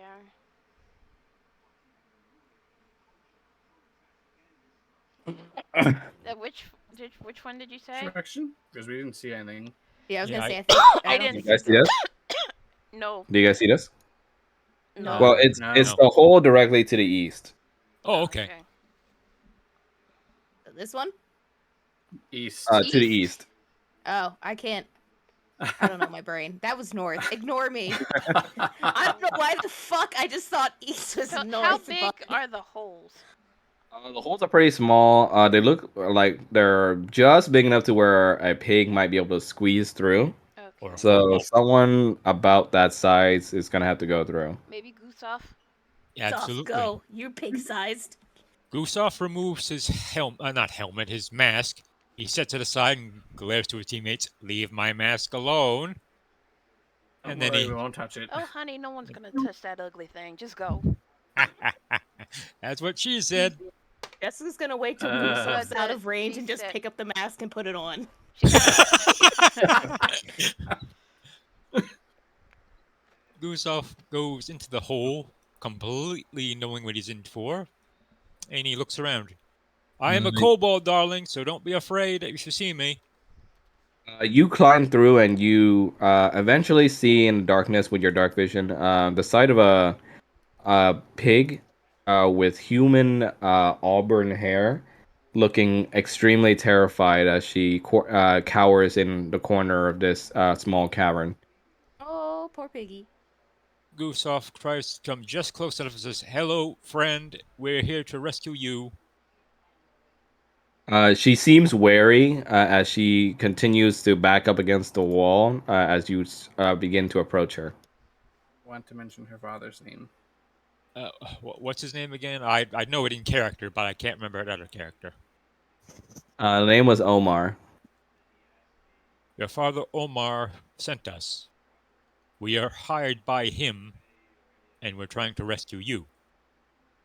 Go ahead and roll for persuasion with advantage. Okie dokie. Persuasion. He is not the most, Charismatic. yeah. Oh, that works. Your words manage to get through to her as you mention her father as she peeks out from her little corner and she slowly starts to approach you, still being wary but hoping that you're not here to do anything harmful to her. Gustav tries to impose a less frightening figure. Being a small kobold, he's relatively good to do with that. And he says, "There are 3 teammates out there in the main room. They are a large cat man, a dragon woman, and a lizard person. So, they're with me and I'm with them, and we're trying to get you out of here." You see the pig starts to oink a little as she just follows behind you weakly. Gustav leads her out. Or tries to, anyway. Yeet. Go ahead and roll for perception, Maury. Okay. If you love me, tell me what you need. Perception, motherfucker! Ew. Oh no. Oh no. What is with these shitty perception rolls? We're just not allowed to know anything. We are not in sync tonight. Unfortunately, out of invisibility, a man in large white cloak comes out of nowhere and holds you at the throat with a knife, Maury. And he speaks to you in a frank manner. He says, "Please do not make this difficult." Jess is gonna see all this happen and just like whip around and like hiss in the direction of the white cloaked man. You see this white cloaked man stirs your memory, Maury, as you remember that it was the face that you were able to catch of the one who shot off the crossbow. Gustav takes a And- step back. You. He's in the splash zone. He talks to you all with not a look of villainy on his face, but a look of concern and almost distress. As this, please, You must give me that boar. And what would you do with her if we did? I only aim to return her to her father. This is an important mission. Please do not make this difficult. I do not know why you are here. If you are here to capture her, I swear I will pay you whatever you need after this, but please give her to me. Interesting, because we've been hired by someone who claims to be her father as well as that of her sisters. What? It can't be. He What's your client's name? looks at you all and he looks at you, Blaze, and just says, I was hired by these girls' very father themselves. What was Jess your is just client's gonna- name? He Let's looks see at if you. He looks at you and says, "This was a man named Omar." Interesting, because we were also hired by someone named Omar. He shakes his head and looks at you. It's like, we can sort this all out later, but please, just give her to me. I'm afraid we will be bringing her to the client. You are free to accompany us. We've already saved 2 pig daughters. Why should we He believe you? he pushes the knife against Mori and just says, "It has to be me, please." Why? It seems that he's unwilling to answer your question.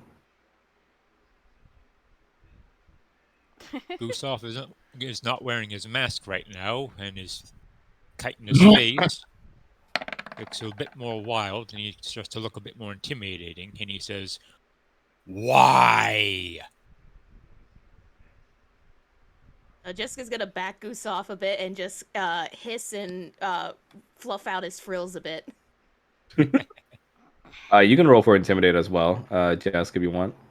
Sure. Why do I always use intimidation? There we go. There we go. Oh, there we There we go. go. Capped off with the threatening frill shriek from Jesk. The man you see, Mori, gets distracted enough for you to have an opening. She's going to immediately cast Thorn Whip and she's going to wrap it around his neck. Okay. Your vine spell comes out of nowhere as you manipulate the nature in your staff, and you wrap this man's throat with your vine whip. As you see, you now have him on his knees. Talk. Now. Well, the Thorn Whip, it's wrapped tightly around his neck, but not tight enough to where it will strangle him. So she's like at that midway point. Okay. Jessica's gonna repeat the question of why you. Sorry, say that again. Jessica's just gonna repeat the question of why him, why you. He looks at you and goes like, "It's the only way I could prove myself Prove yourself for what? as his son." Hey, yo, what? Jessica just kind of looks confused and Are you looks saying- at the rest of the party. You see, he's beginning to get more uncomfortable as the vine is around his neck. Gustav tilts his head and he goes, "Are you saying that you are these girls' brother?"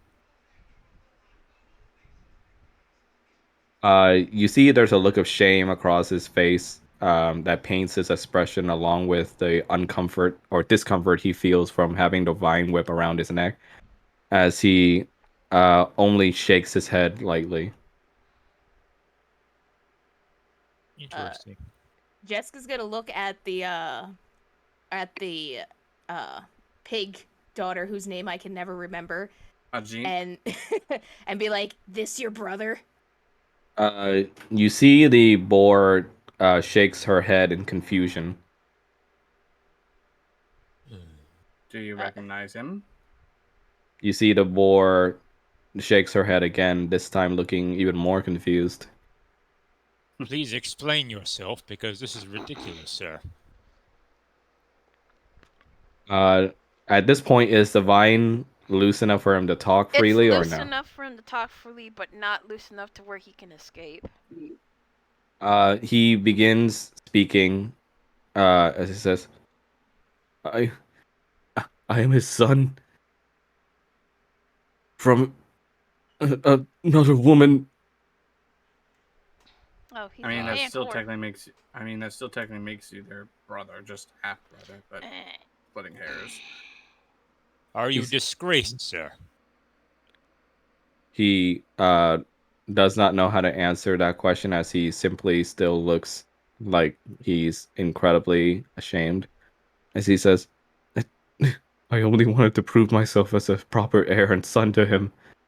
He is all I have left in this world."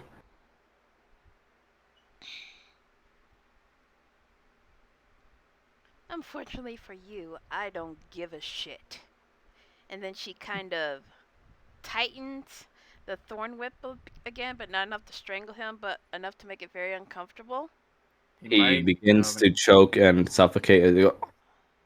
he might know of an antidote for the poison.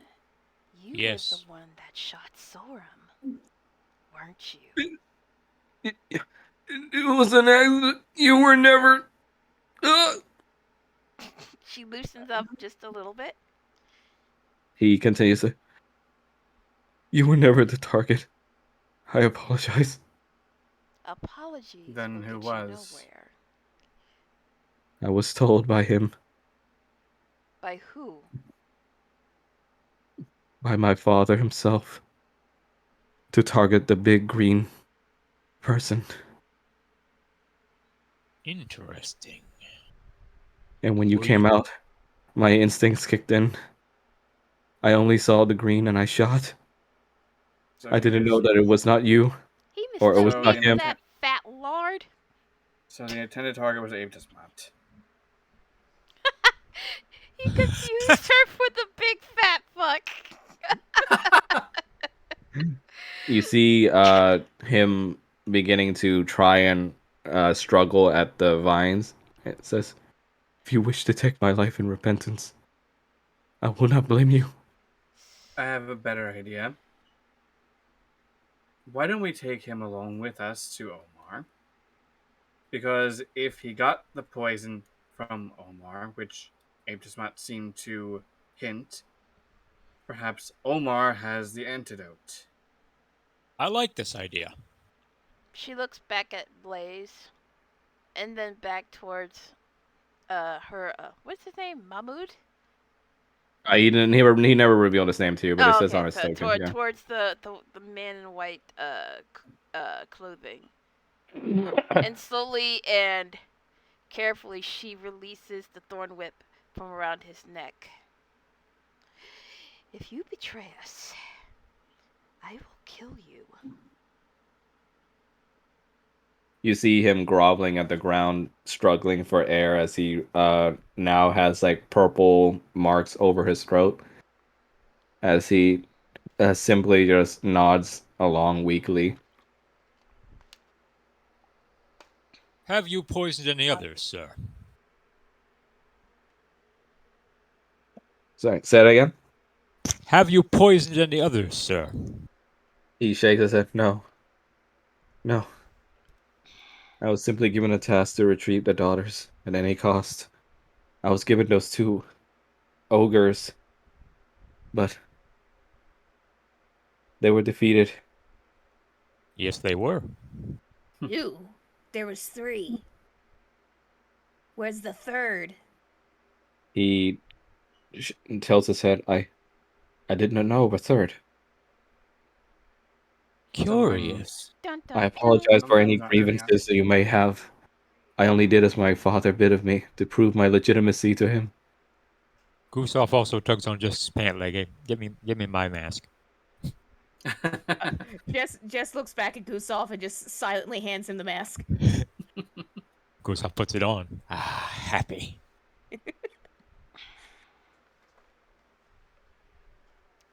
The fact that freaking Jess was intimidating people with that damn mask.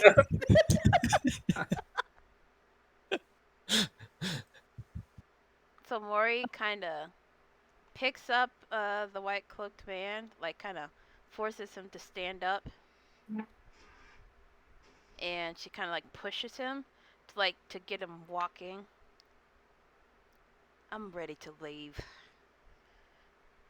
This place. You guys are led by Mahmoud to where he said that he would meet Omar once the mission was done. Titty And you hold on. Ah, look at those 3 little piggies.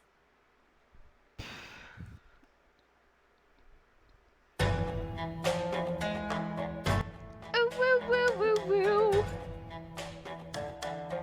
Let me spawn you guys in. I don't see me yet. I don't see Yeah, I any know. tokens I'm of the piggies. I'm spawning you guys in right now. Oh, Oh, I thought you said you did. as an aside on the way, Gusoff would like to contact the big bird whose name I forget and inform him on this situation. Nefertiti. Yeah, Nefertiti. And he says he asks the identity of the white robed man if he is known to Nefertiti. You see Nefertiti answers you and says, look, I don't know anything about the family drama. You're gonna have to take that out with the big man himself. I just have one job and I do it well. Thank you very much." And we appreciate it, sir. Thank you for being eyes in the sky.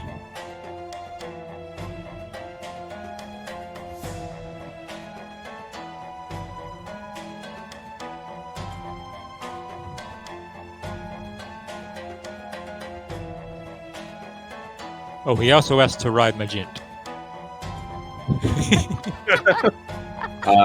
You see that the boar is extremely uncomfortable with that idea. Aw. Gusoff understands. He doesn't press any further. You guys have managed to bring back all 3 of his daughters before Omar, as he looks upon them all and gives them all a hug and pets them, and he looks back to you all and goes like, and he sees the big white-robed gentleman you bring with you, and he looks incredibly bothered by that fact as he puts on a smile and speaks to you all. "I thank you for your service and for capturing this criminal." Not so fast. We have some questions. Yes, you must be wondering about your payment. I will make the payment most post haste. Not that. Jess is gonna interrupt and be like, Dubro says he's your son. My son? Preposterous. I've only sired my 3 beautiful daughters. You see, Mahmoud, or the big white robe man, is incredibly hurt by those words as he seems at a loss for words. You know, it's not uncommon for people of higher station to have certain indiscretions. Omar looks at you, Blaze, with a sneer and says, "I don't know what you're implying, sir. I would never have such a low-born cad as a son." I don't give a shit what your society accepts, but your so-called son here says that you employed him to take out the big fat green crocodile. So, did you instruct him to shoot him with a certain poison? He looks around and he says, "I don't know what you're implying. Can I use forceful? I heard the news from Nefertiti, but I would never stoop to such levels." Can I use forceful presence? Yeah, go ahead. Yeah. And then, Oh, can Gusoff make an insight check to see if he's telling a lie? I mean, he's probably lying, of let me course, but see here. I'm gonna make intimidation. One at a time, Gustav. I'll get to you afterwards. If Okay. this check fails or something. Oof. Okay. 14. That's enough. He looks at you and just you see beads of sweat under his hat as he begins to panic more and stutter with his words. You've recovered my daughter. That was the job. That is simply all that there needs to be. Now, Your son shot Sorum. Whatever may have happened to your companion, I apologize, but it is simply not my fault. Well, then, as a favor to us, perhaps you could help fix the damage. You see, the big white robe man steps forward and says, "Father, please, enough of this." You see, he pushes the white robed man away and just says, "Enough of your assertions. You are no son of mine." You see, Mahmoud falls back onto the ground as he seems now to be just given up on the situation.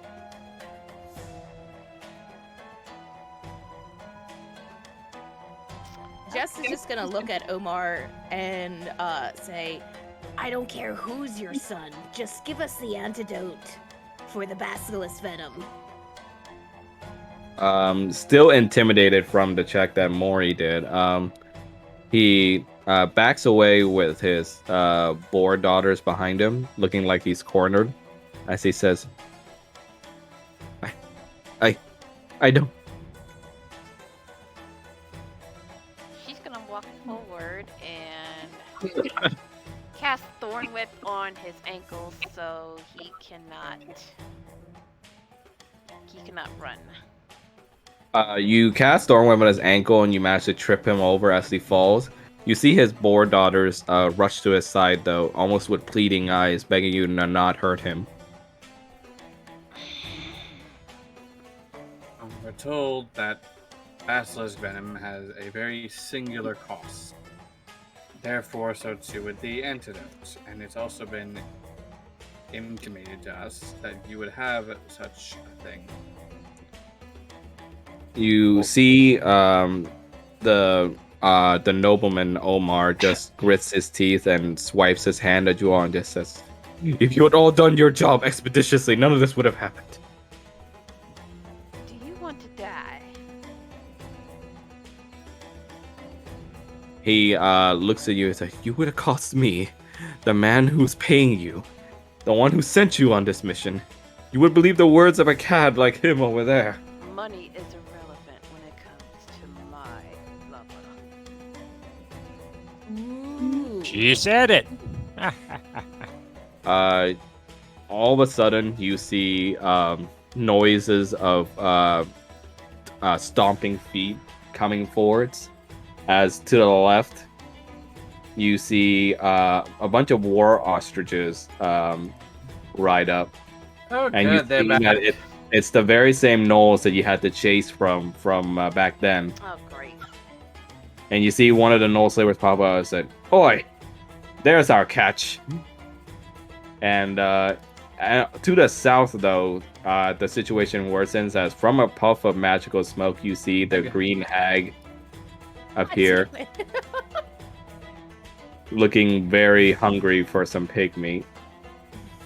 And Mori's ears would perk up as she hears a familiar voice as well. And you see at the front, you see the same jerk from when you first arrived at the inn who hit on you. He's still missing his hand. As you see, it's been bandaged up as he looks, points towards you and just says, "Oi, there's that bitch." Come back around too, sweetheart. Shut up, whore. I'll teach you a lesson. Get her, boys. Oh my god. We're fucked. Gustav stands in the middle of town square and he roars and rages and yells, "Who wants some?" Tiny. Tiny. Still in his mask. Jessica's just gonna look back at Omar and be like, so we could just walk away and leave them all to you to eat your pig daughters, or you could pay us and give us the basilisk antidote. Your choice. You see Omar just looks at you and says, "You can't do that." They Either can. way, The I'm circumstances have changed considering the fact that you went behind our backs and hired someone else, apparently. Despite the fact that we had already managed to find 2 of them. He grits his teeth as he looks at you and looks at the white cloaked man and just says, "Fine, fine, just keep them away from us." Good. Mahmoud, can you, sir, can you fight? We could use your assistance if so. Mahmoud looks at you all and says, "I am inexperienced, but I can do what I can." You can Then you shoot, might- can't you? You see he sours an expression from you mentioning that, and he says, "Yes." Then make yourself useful. And almost immediately from the east as well, you see the Dragonborn gets his ass kicked over as he falls over all of a sudden, Uh-oh. as you see a familiar face show up. Aha! You see how Foff, brandishing her axe, goes like, "Hey, the only one that gets to fuck up that handsome little cat man is me, darling." She, Stay by the booty call. she then starts fighting with the other 2 of the Dragonborn's allies as she whistles and calls, "Hey boys, time for a party!" And you hear Nice. just clamors of bandits showing up to the encounter. Nice.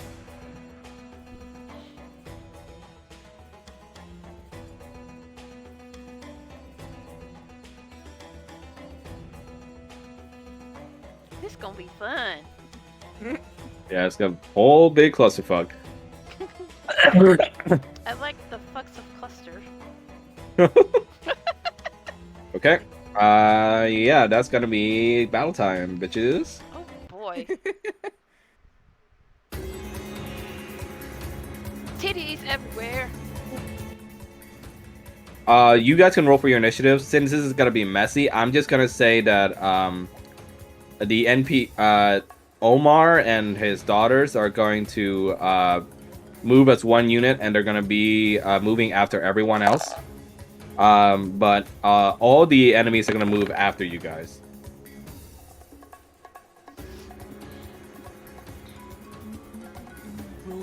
Are we I all don't rolling think my initiative? thing. I don't think my initiative worked. There we go. No, it doesn't like me.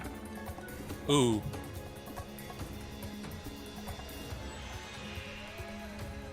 Let's try this. Why doesn't it like me? I can add you. I can add you in manually. Don't worry about it. Okay. Is Gustav standing on a fountain or is it just the center of town? It's a fountain. Oh, he's standing up on the fountain then. Tall, small boy. In a swank ass mask. 17.17, right? Yeah. That was the last one I got, yeah. Okay.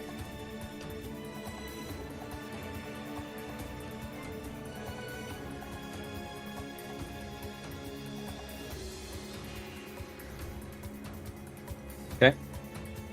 So Jess, good as your move. Get him! Who first? Jess is gonna scoot over here, and he is going to take aim at the green hag with his short bow, because he is still not happy with the green hag. Oh! Ooh. Nat Whoa. 20, nice. Nice. Your arrow flies through perfectly, landing right on the hag's shoulders. The arrow flying right through and finding its mark. And you see the hag hissing at you. Jessica's just gonna hiss back at her words. Frill in her face there. I can't find better words. He's gonna unfurl his frill. There we go. While he hisses at her, and then that's my turn. Blaze, your go. Okay. Moving up to the Dragonborn and Tiamat, and going for an attack on him.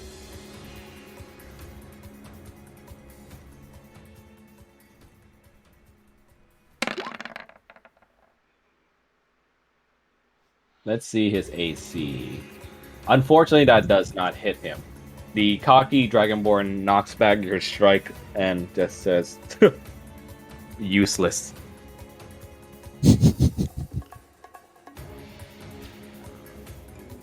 Oh, we'll just see about that. I'm sure I'll have you begging for mercy up soon enough. Okay, Mori, your go. Alright, first she is going to cast Healing Spirit. Oops. That is not what I wanted to do. Okay, Let's see here. nice. And she's gonna put it right here. Okay, what does the nature spirit look like? It looks like a, it looks So like, I know it's a transparent Fabies, but it says it's your choice as well. it looks like a transparent, Utah raptor. So just put a Deinonychus. Close enough. Cool. Okay. Now it really is a ghost Deinonychus. I'm just gonna. Yeah, just use that. Deinonychus might make it confusing because it is tied to an HP pool. So let me see what I can do. You could just use like a random icon or something. Yeah, I'm trying You to can look just for one. pretend that it's a dinosaur. Dinosaur. Yeah, It's like we'll a use Super it. Mario Brothers crab. Oh, it's a Stegosaurus. I mean, that is a dinosaur, so. Yeah. Alright, and then. Uh, Let's see here. Whatever you use, you can see. Space. First time on a turn. So if you move into its space, it will heal you, I guess. Or start your turn there. Say it again? Or Or you if you start if you your turn start there. your turn there. I can't hear you, Max. Could you say that? Or Or when if you you start your start turn Oh, when there. I start my turn. Okay. And then Yeah, it's a 5-foot cube, so just imagine every adjacent square next to it is the healing. Okay. So Oh yeah, give me that healing Yeah. good. And then she's going to cast. Oops. She's going to cast Ice Knife, Ooh, nice. and she's going to launch it at the Null Slaver. Okay. Let's see. Yeah, go ahead. Alright. Roll for it. Where's my move?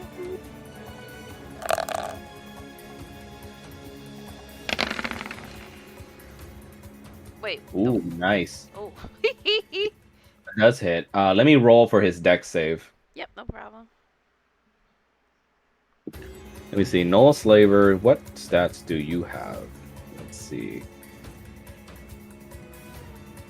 And then everything within 5 feet of it's got to make a dexterity saving throw. Nice. So the ostriches would also need to make them. Yeah. Okay. He has a +2 to dex, so let's see. I need to Ooh. roll on that one. He rolled a 17, unfortunately. So he still takes 7 from piercing, but he does not take the cold damage. So he takes 5. And his ostriches also have to roll. So let me roll for them.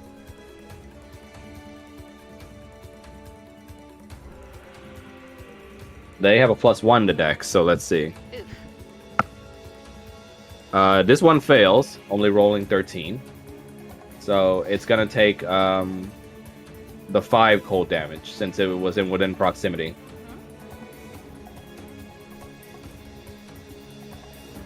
And the third one, let's see.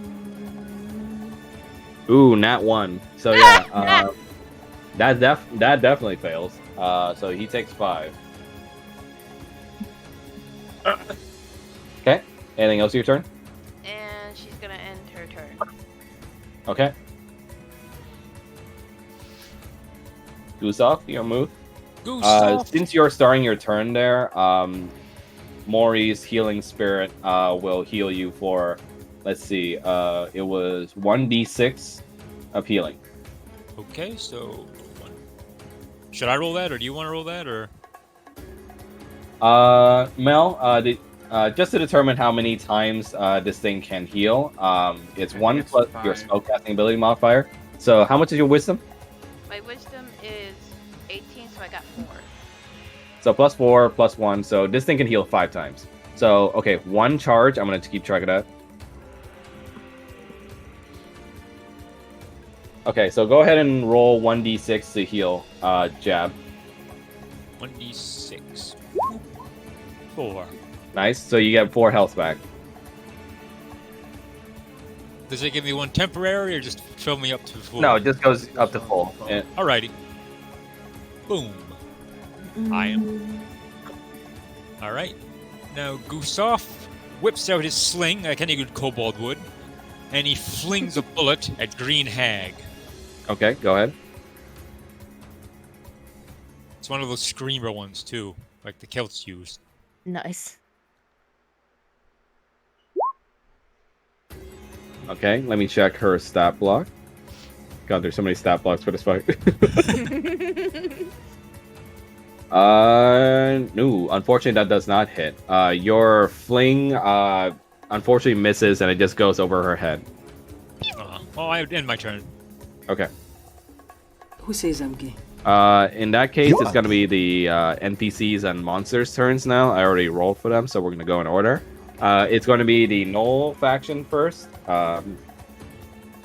So let's see. War Ostrich is going to go over here and it's going to try and peck at Jesk. Rude.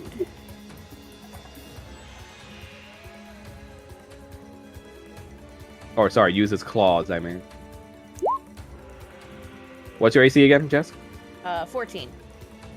Ooh, fortunately this thing misses. Nice. This thing's going to go over here and it's going to try and swing at Gustav. Bring it, bitch. What's your AC, Gustav? 14. Ooh. Ooh, this thing does hit. It slashes at you with its claws, dealing you 9 bludgeoning damage. Gustav's mask gets deformed. And now he's angry. Okay, so take away 9 health, if you could please. Absolutely. 40. Ooh. Blaze, your go. Oh wait, no, not. That's right. I'm stupid. Ignore that. I'm just gonna go back to Gustav real quick. Just to, yeah. And okay, Knoll Slaver is gonna move now, and he's gonna make his way towards the boar, or sorry, the one of the pig daughters, and he's gonna try and capture one. So let's see his roll for that. He rolled a 3. Unfortunately for him, the pig daughter is quick enough and is able to escape from his net. And that's going to be his turn. And then it's going to be the hag's turn. She's going to go over here and she's going to try and fling some spells at one of the bandits. Which one? The one in this one. Okay. She's going to use... Let's see.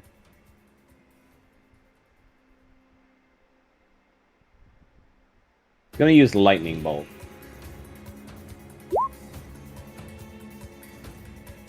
Lightning bolt.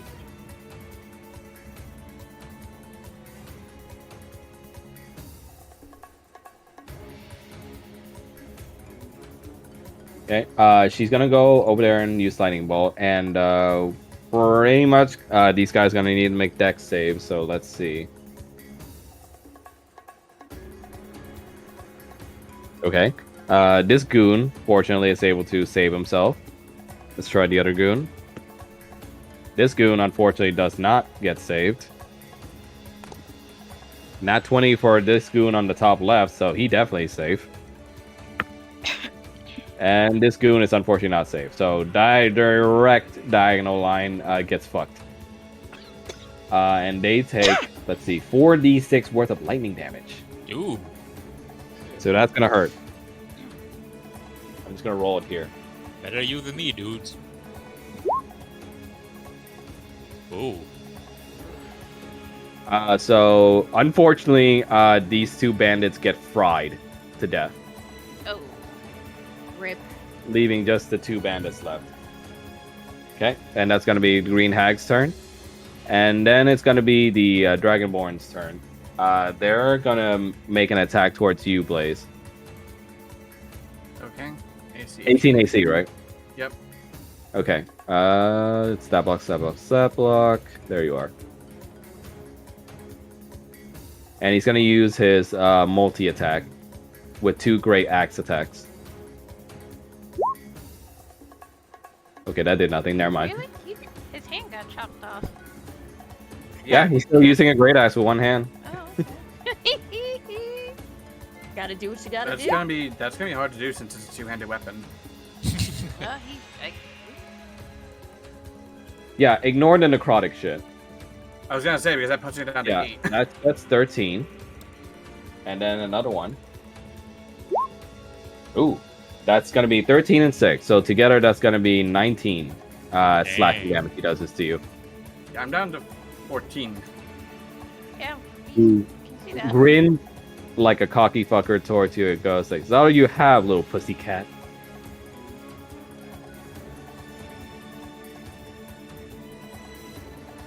And that's gonna be his turn.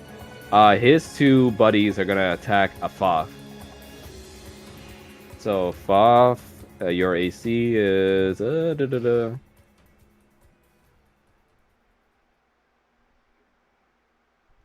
She has an AC of 15, so let's see if they succeed.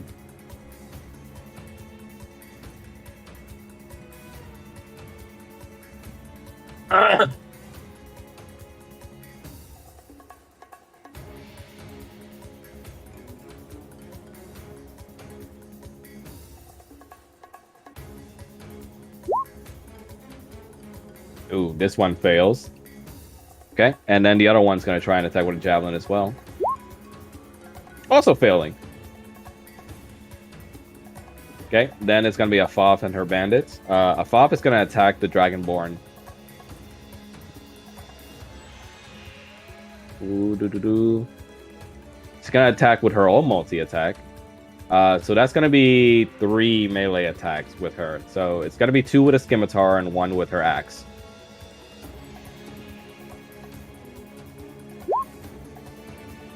Okay, that one unfortunately misses. That one does hit. For 4 slashing damage. And the third one. We're just gonna imagine the scimitar is a great axe. Ooh, that's funny. Nice. So that's gonna be 13 damage dealt altogether to this Dragonborn. Wait, doesn't the crit do double? Sorry, what? Doesn't the crit do double? Yeah, it's 4 plus 5, because it just rolls for twice. It doesn't double the damage. Okay, so he's gonna take 13.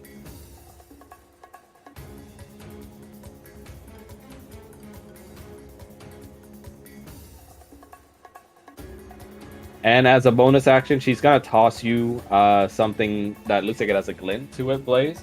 And it looks like she tossed you a greater healing potion, and she just blows you a little kiss along the way.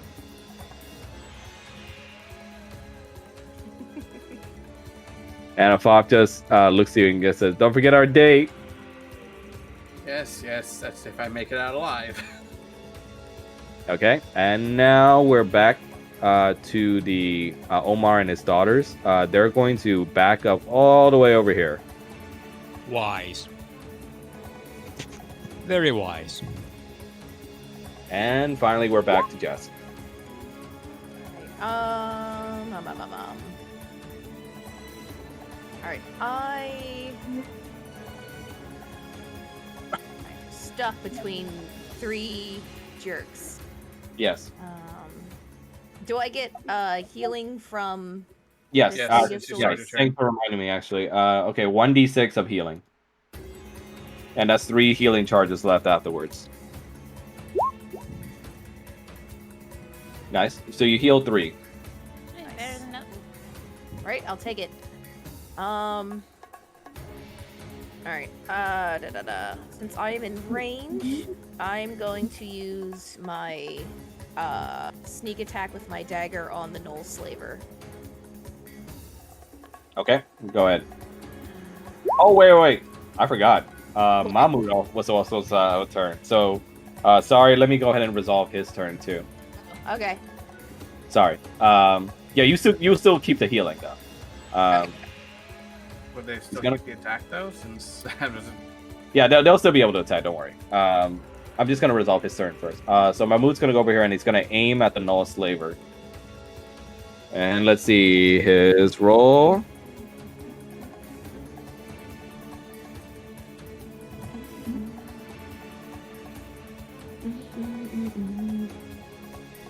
I like how Rio is just vibing with the song right now.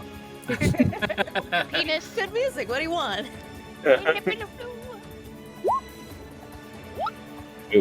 Unfortunately, he misses. He brings shame to Okay, family. now back to your turn, Jess. Sorry. Oh, so he can miss. He hits fine with the arrow, but not the sling, jerk. So, Hell. But yeah, I'm gonna. Like I said, I'm gonna. Go after the Knoll with the dagger, and assuming everything keeps, I assume a 20 hits. what do you mean? They The rolled Knoll- attack. Yeah, I had already rolled my attack before you said you needed to. Oh, sorry. Yeah, that definitely hits. Yeah. You deal 6 piercing damage to which target again? The Knoll Slaver. Null Slaver. And Yeah. 5 sneak yeah. attack. I don't think it counts as sneak attack because there's no ally within 5 feet of her. No. So There's that's just Gustav. probably Gustav. Soft's right there. Gustav has 5 feet. Hello. of the enemy that you're targeting, not you Oh. yourself. The Knoll Slaver isn't within 5 feet of me. Like No I'm ally trying of that yours. Gustav within needs 5 to be feet of within the 5 Null feet of Slaver. you and the enemy. Like it's almost like you guys are flanking it almost. Think of Oh, gotcha. Yeah, okay, yeah. Ignore me then. that. You still do deal 6 damage to the Null Slaver. Okay. Then after stabbing him, I'm just gonna back my ass up over here in front of the noble Okay. to get out of squish range. That's gonna proc Oh opportunity shit, that's attack. right. Yeah. Opportunity. Oh well, shit. Is that? Oh, that's gonna be from all 3 of them, isn't Yeah. it? Yes, it would. Yeah, but if you go through the spirit instead, it'll just proc 2 attacks from the ostriches. Just Yeah, one. It would yeah. just be from one. Oh, well, if they go into the space, then yes. Yeah. I'll go. I guess. Yeah, I'll go that way next to Mori. The ostriches are gonna swing. Let's pray they miss. Ooh, this one does hit, unfortunately, Ugh. for 8 damage. And then the other one is gonna swing as well. Your AC was what again, Jess? 14. That one misses, thankfully, so you only take 8 damage. Okay.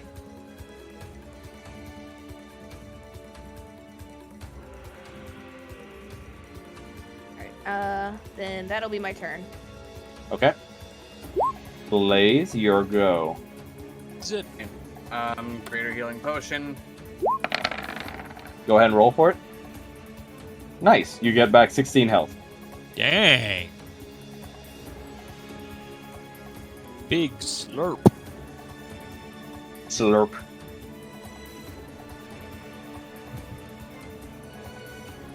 I can't really do much else. If I move away, it'll just provoke an attack, so I'll stay at where I am. Since Okay. Drinking is an action and I can't attack. Yep. Okay. Mori, your move. Okay, let's see here.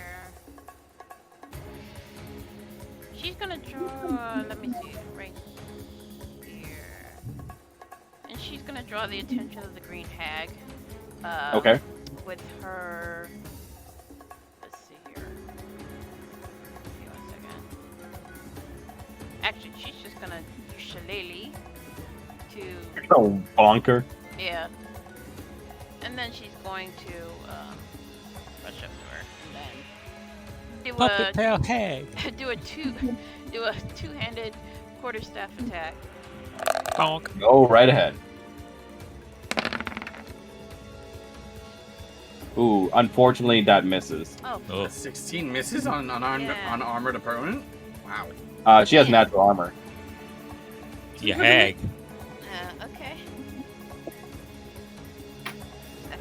And I'll end my turn there. Okay. Gustav, your move. Gustav decides to go up the side of this war ostrich face with a mace. With his flail. Go ahead. Oh, he's also decides to rage. Okay. Go right Okay. ahead. So Remove. I'll just- Remember to remove the rage counter as well. Yep.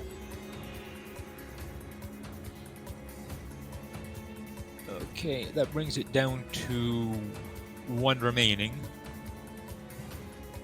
Wait. Yeah. Okay. Raging, and also... I don't think I have any draconic shouts left. So... He does, however... bring out Storm Aura. The people around him gain some temporary HP. Don't forget the healing spirit. Alright. 1d6 of healing. And that's going to be 2 healing charges left.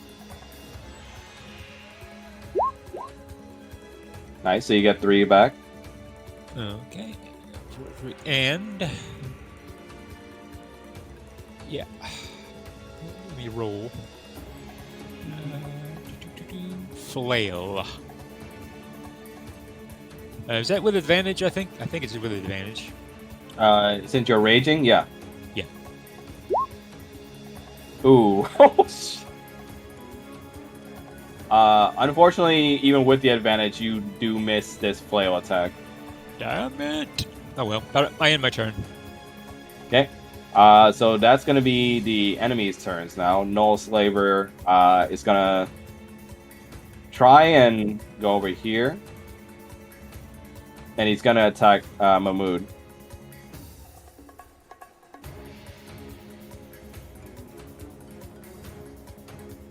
So he's going to do a whip attack. Oof. Whoa! Nat 20. So that's going to be 2 damage rolls. And the whip will attack Mahmood for 10 damage.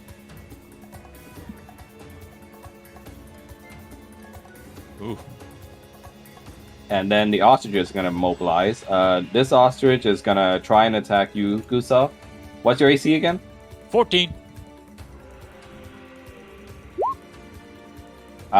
Fortunately, this one misses horribly.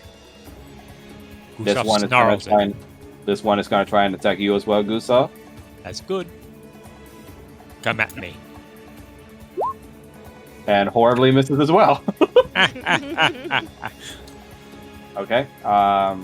Next afterwards is the green hag. She's going to look at you, Mori, and she's gonna look menacing as she says, "You know of the magic way, yet you would collude with these normals." Ah, shut your trap and fucking bring it on. Then die. Normals. You'll be a normal corpse by the end of the day. She stares at you and is about to cast a spell at you.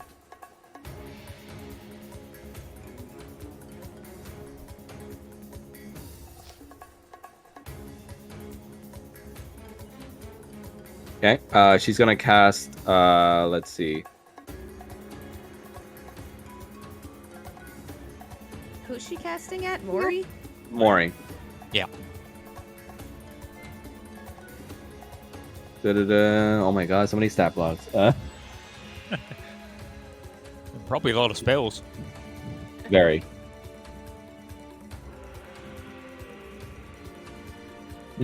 Actually, instead of that, she's just gonna use her claws.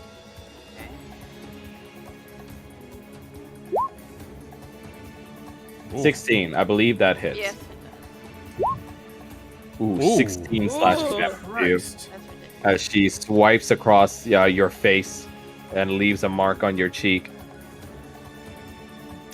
You might want to back away, darling. Don't worry about me.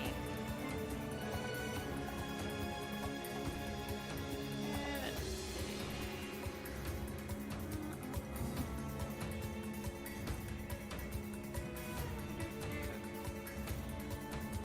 There you go.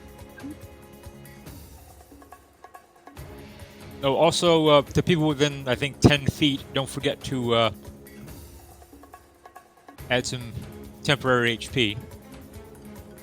You should have another 2 HP left now. So you should be at 31 instead.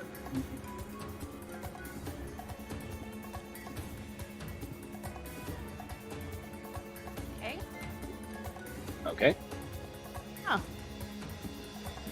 And after that is going to be the Dragonborn. He's gonna go ahead and attack a Foth this time, pissed off that he got attacked from the back by her.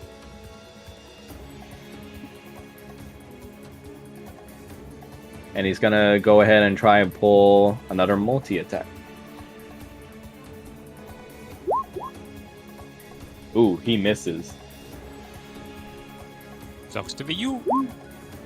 And he misses again. He tries to swing at her both times with the axe and misses both times, and a fox just goes, what's the matter? A little too hobbled there, crippled. Oh. And he looks like he's like about to grind his teeth into powder. As that's gonna be his turn as his buddies try to attack as well.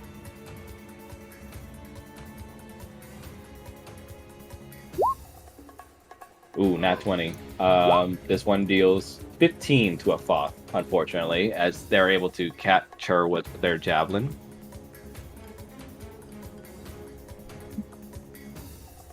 And the other one?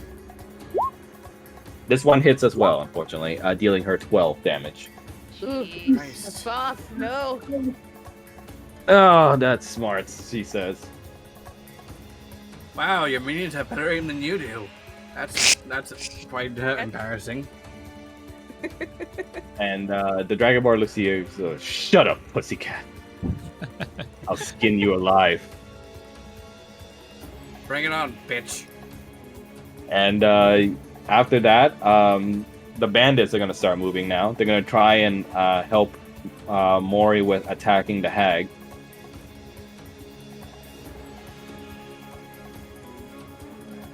Payback time.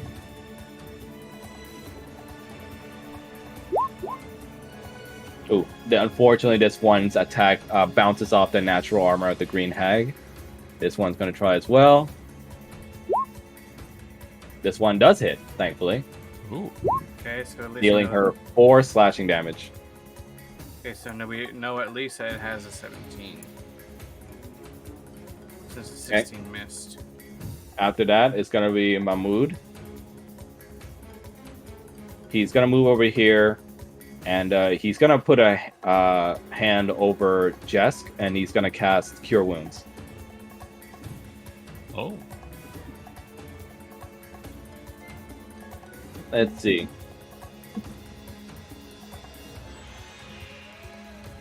Okay, let's see. It's going to be 1d8 plus 2, since he's got plus 2 whiz. So let's see. You heal back 7 health, Jesk. Huzzah.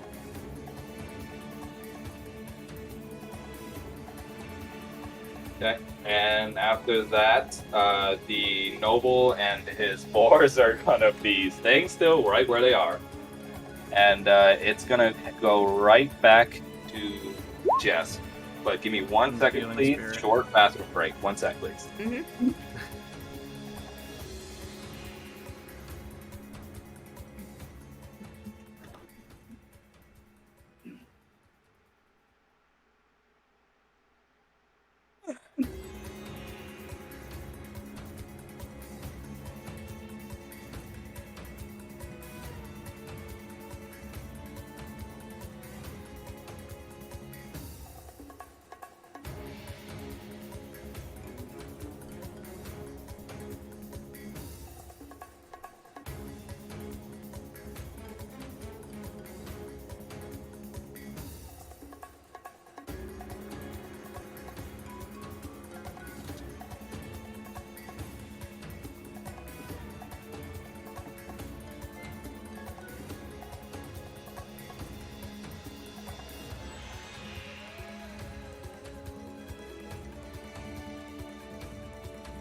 Alright, I'm back. Welcome back. Sorry for the wait, everyone. All good. Okay. Sorry about that. Alright, time to continue. As we left off, Just, I believe it was your turn now. Wait, it was my turn again? Yeah, you're right, it is. Because I believe all the NPCs and enemies finished their turns. Yeah, Yep. yeah. Smack Yeah. that knoll up. Jess is gonna look at Mahmoud and just kind of give him a nod and be like, at least you're good for something. Then he's going to... Mahmoud just kind of frowns, looking very sad.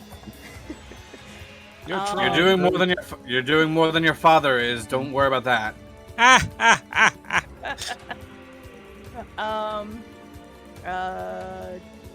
Does Stegosaurus thing? Do I have to activate that, or does it on its own? You start next to it, so you get 1d6 healing. Yeah, Okay. so you get that right away, and this thing has 1 healing charge left. Which will be used by Gustav, probably. Nice, you heal 4. Can I choose not to take it? Let me check. I think it's compulsory, but I'll check. Compulsory. Yeah, it's compulsory, unfortunately. It's like a turret. Okay. So. Alright, now, Mama moved, so that means. Mahmoud. Mahmoud? There we go. I don't know what. So I'm going to use my dagger to attack the knoll again. Nice. Woo! The Knoll Slaver is taken off guard and is unable to see you as you stab the dagger into its back. So, okay. Alright, so he's the only one with who would be able to get an attack of opportunity on me. Right now, yeah. Yeah. Do I want to move? It's up to you.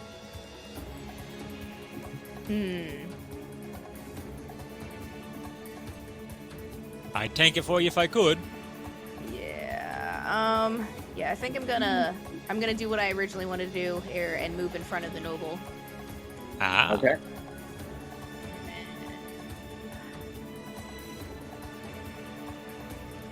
And that's gonna proc the Yeah. attack opportunity, so let me go ahead and try that. 13, right? Or was it 14? Mine's 14. 14, okay.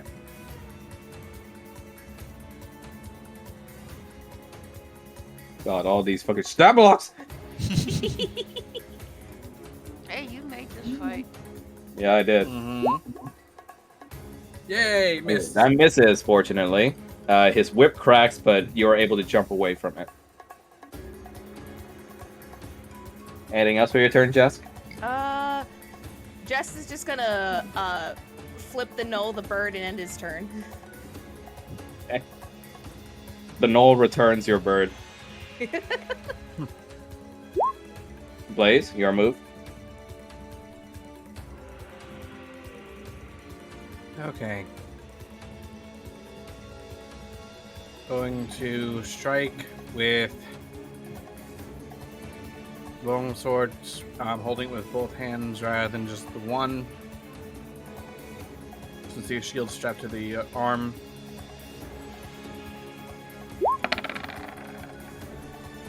Come on. Unfortunately, you miss again. Oh, well, not necessarily miss, but your attack bounces off his plate armor. Plate armor? Yeah, he's wearing RNG plate armor. is not in Blaze's favor tonight. No, it's not. That's 2 10s in a row. Okay, calm down. Sometimes the rolls, they be like that. Yeah. She is. Your turn, Mori. Yep, I see that. Let me give Battle of the Green Magic Women. Yeah. Let me see here.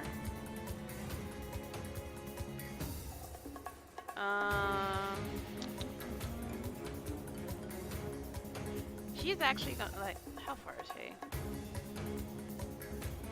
Okay. She's gonna back off and Yes, opportunity attack. So I can right here.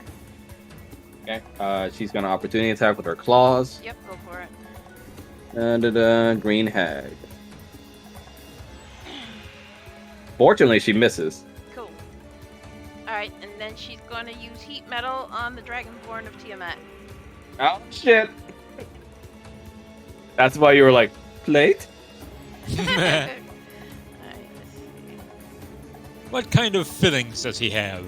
See, this is why DMs get sus about giving more info. Yeah, that works. Yeah, you heat up the metal on his armor. As he feels the heat coming, he starts to panic and scratch at his armor, only to find his hands being burned. As he goes, ah, ah, ah. And go ahead and roll 2d8 fire damage, Mel.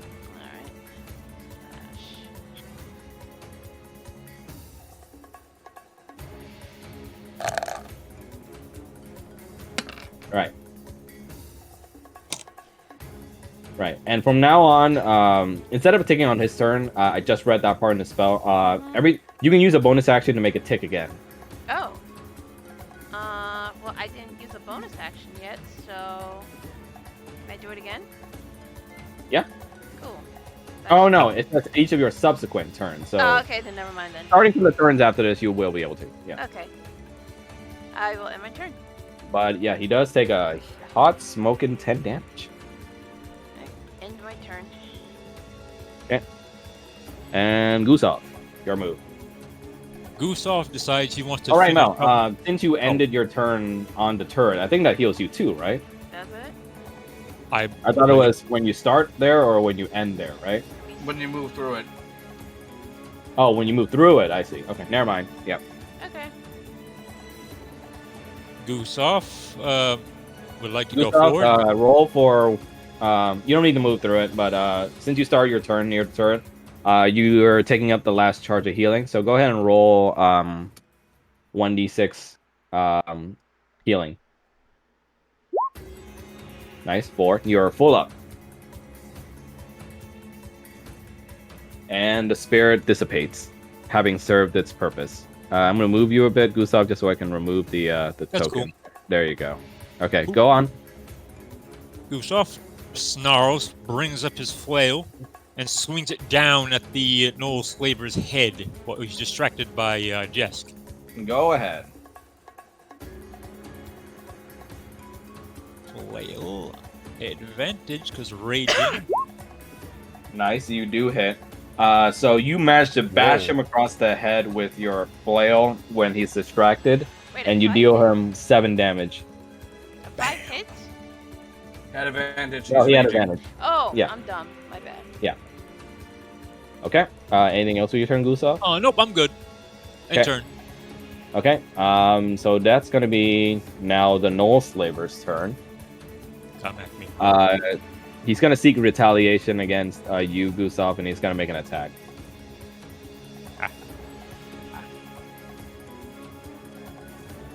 And he's gonna use a multi-attack with 1 bite attack and 2 whip attacks. Ooh. 15. Does that hit or no? Yes, it does. 14 AC. Okay. That does hit. 10 piercing damage.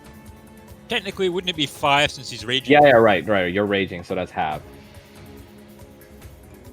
9, 8, 25, 4, 44. Boom. 44. Okay. And then 2 whip attacks. Okay.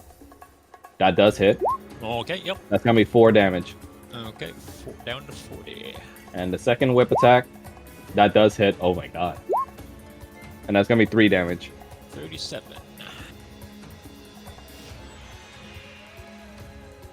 The Knoll Slaver looks at you as he cracks his whip and says, "Maybe we'll sell you off as a funny little jester for the kids." Maybe I'll eat you. Okay. Next up are the ostriches. The ostriches are gonna follow their master and try to attack you, Kusa. Bring it. Miss. Other ostrich. This one does hit, unfortunately. dealing you 2 damage. 5. It's a good thing you're raging. Yeah. Okay, and after that, it's gonna be the Green Hag. The Green Hag is gonna try. Well, she's first gonna swing at this bandit with her claw.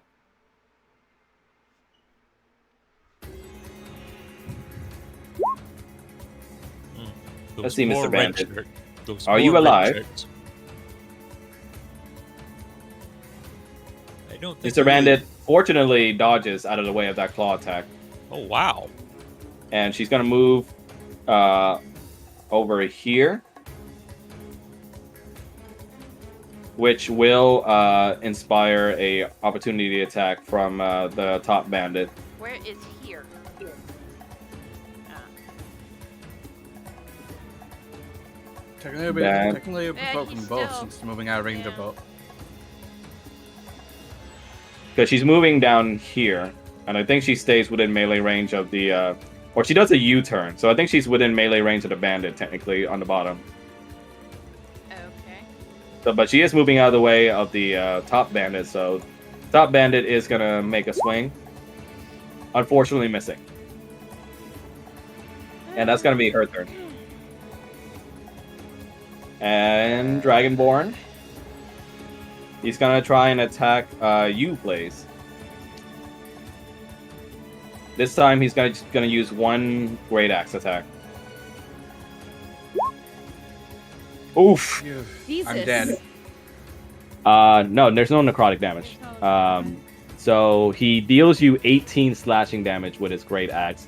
Angered by yours and Fop's words, he strikes you on the shoulder with the Great Axe, cleaving you on there as he says, "Yeah? Got any smart words now, little cat?" Talk is cheap. "Yeah, and so will your hide once I sell it." My God, And- do you ever shut the fuck up? Oh. Hee, hee, hee, hee. And next, it's gonna be his little gang members' turns. They're gonna swing at a fox still.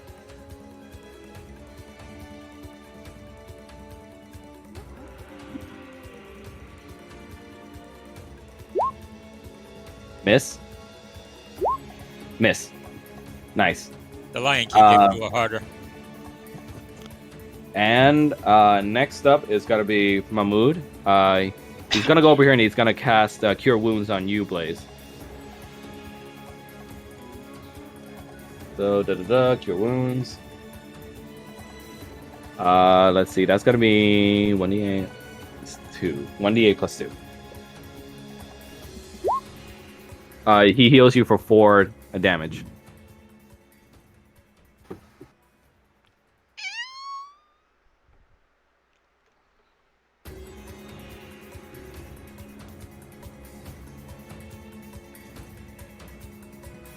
Okay, and Mahmood's gonna move over here afterwards, and he's gonna end his turn. And then there's gonna be Afaf and her bandits.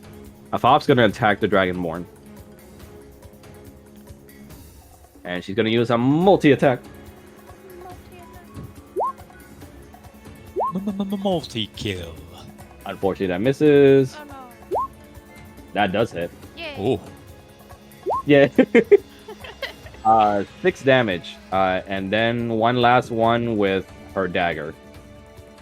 I thought it was a great axe. I thought it was an axe. Sorry. Yeah, great axe. Sorry about that. Unfortunately, that last one misses. Ooh. She deals him 6 damage.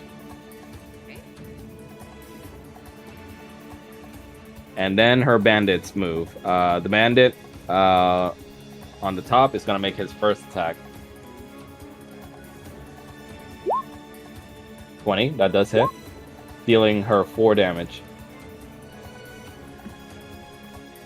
I do wonder how the Dragonborn's using a great axe with one hand, though, since it's specifically a two-handed weapon. He's very strong.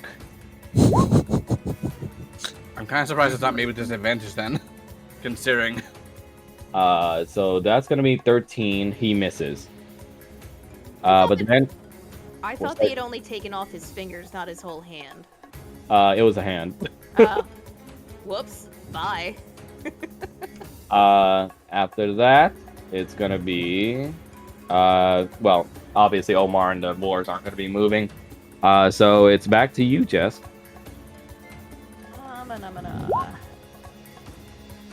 Sneak attack.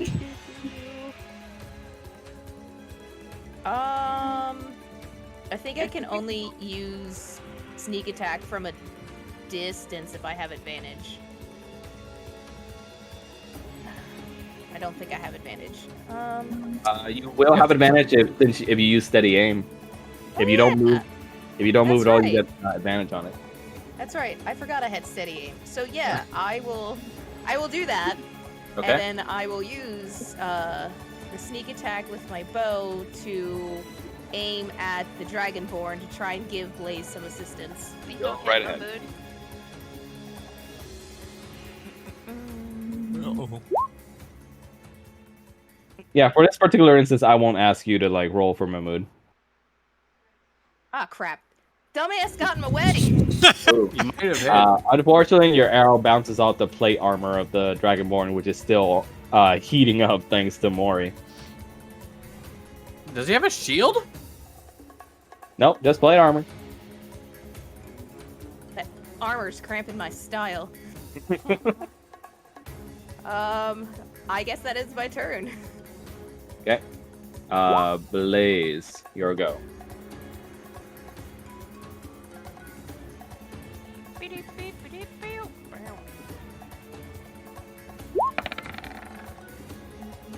Oh, nice. Ooh. Finally, we can hit the little jerk. Yeah, if it's plate armor, he should have AC 16, AC 18, since it only gives 18 and he doesn't give dexterity bonus. Well, So- he He could have takes- adjusted his stat, so 9 damage. Anything else with your turn, sir? Second wind. Go ahead. Just fighter things. Okay. Zeal and steel.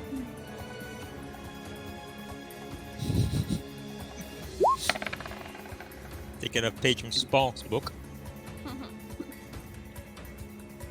Nice. You heal back 10 damage.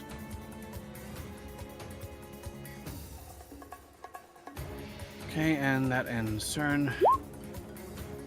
I have a question. Yep. Is doing the subsequent heat metal, is that considered a bonus action? Yes. Yeah. Okay. Yes, that is Making the sure. bonus action. Okay, she's gonna use heat metal on the Dragonborn again. Okay. How much damage was that again? 2d8, right? 2d8. Yeah, 2d8. Go ahead and roll for it. Oh, what the fuck? Whoa. Okay, there we go. Firefox, please. 2d8.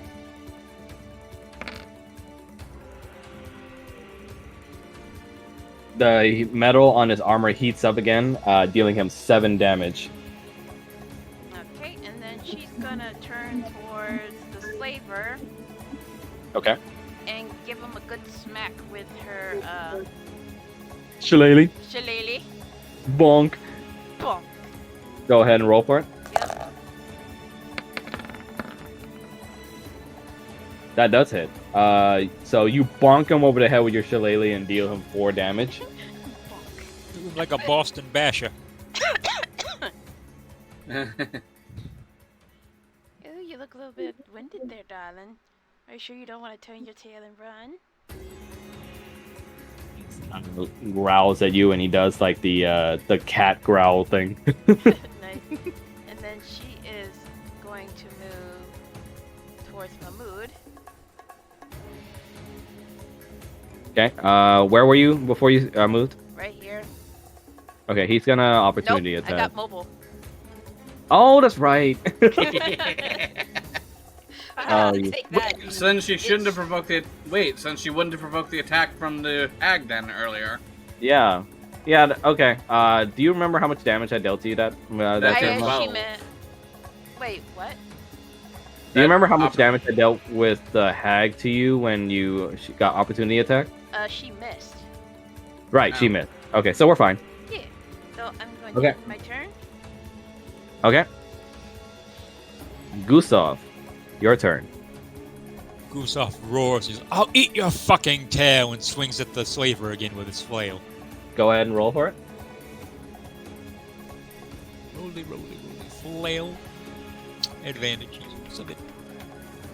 Ooh, nice. You do hit. Explain how you kill this man.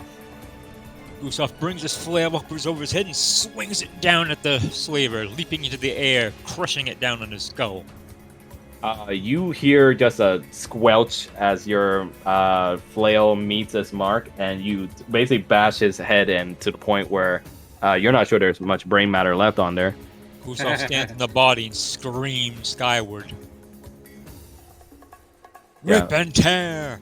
Yeah, Omar in the back is just trying to make his boar daughters not see any of this. Good luck. Okay. After that, it's going to be the ostrich's turn. Well, actually, no. After seeing their master die, the ostriches are going to go wild and they're going to just retreat from the battle. Get the hell out of here, big chocobos. Okay. Then it's just going to be the hag. She's going to just make her way over here, unfearful of the opportunity attacks from the bandits. So the bandits are going to make opportunity attacks, though. Miss. Unfortunate. Useless. I mean, she has. Unfortunate. I mean, she has an AC of at least 17, so. Yeah, Okay, I know. and she's going to make a multi-attack against you, Mori, with her claws. Ooh, that does hit, unfortunately. 6. Help is on the way, dear! Help is on the way! And the other one, let's see. Miss, thankfully. That's good. Get away from me, you crazy bitch. Yeah, so she just does 6 damage to you. Okay.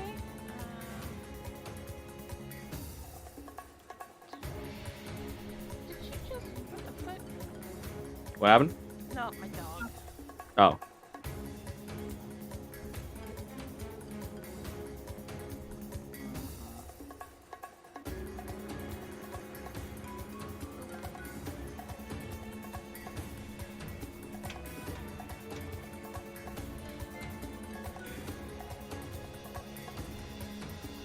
Okay.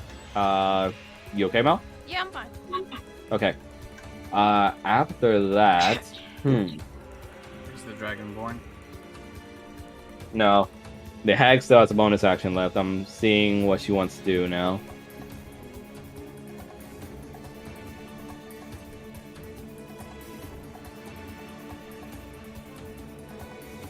She's gonna go ahead and cast Invisible Passage on herself. Oh, that's a bonus action, and she's gonna go invisible. Oh, damn it. Rude bitch. Okay, and next after that is going to be Dragonborn. Dragonborn is going to try and swing for a Foth to try and gang up on her with his buddies. Dragonborn, Tiamat, there you are.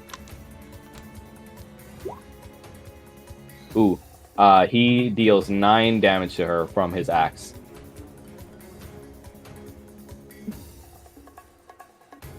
Okay, and then his buddies.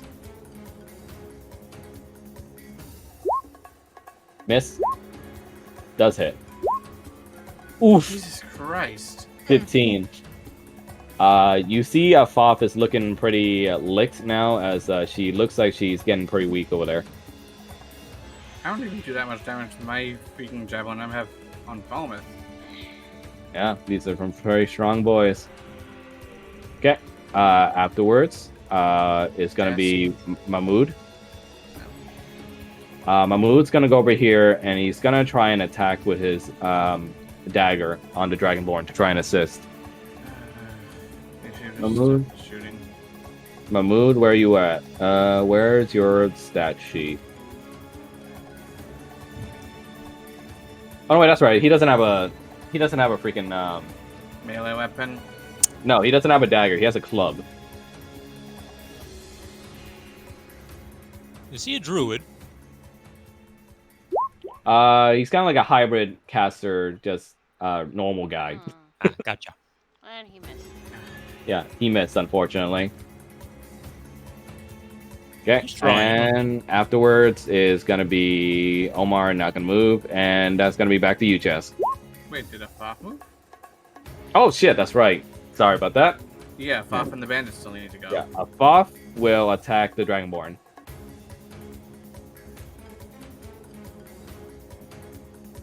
Da-da-da, multi-attack time. Hit. Deals 8. Hit. Deals 5. Hit. Deals 6. Nice. 19 damage overall. And now, at this point, you're starting to see that the Dragonborn is getting pretty weak now.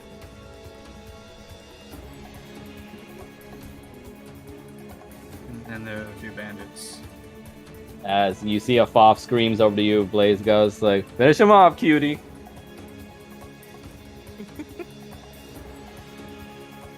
And Jesk, your turn now. Oh, sorry, bandits now. So that's right. Her boys.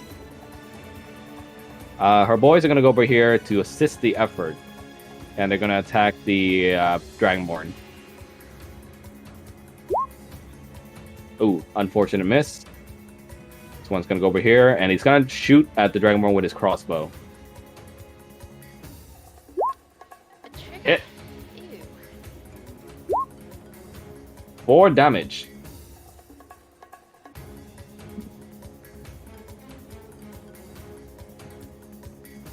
And now, Jess, your turn. You said the hag is invisible? Yes. Yep. Okay, but she's technically still on the board somewhere. Yes. Oh, fuck. Okay. Well, there's absolutely no way I'm gonna be able to attack the Dragonborn or his cohorts. Like, they're just surrounded. You would try and shoot through Mahmood. Because I'm not gonna ask you to roll to shoot through him. But she still have to shoot through Mori. Hey, Yeah. True. Yeah. I think I'm going. Get. I was gonna say I could try and shoot where the old hag was, but if she's not there, then that would hit Blaze. I think. Yeah. Yeah. I don't want to hit Blaze. Bullocks. Bones. Bullocks. You could hold your action until Mori moves so you can get a clearer shot. Oh yeah, that's right. I can do. That's something I can do. Yeah, ready action. Defend Yeah. client.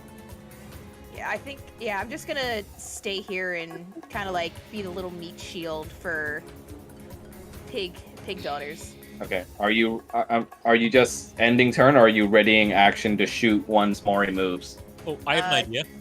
Yeah, ready action. I have an idea. Okay. So you're going to shoot at the Dragonborn once Mori moves, right? Just checking. Yes, please. Okay, got it. Or if the Okay. Dragon Ward dies and empty the ogre. Anything else with your turn? I don't think so. Thank you. I'm good. Blaze, your go.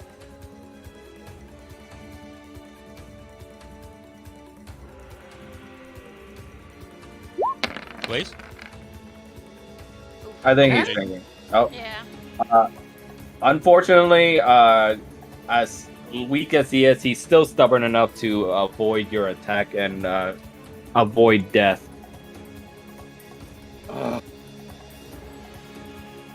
my god, that was another 10. I am so sorry, Blaze. Yeah, that's 3.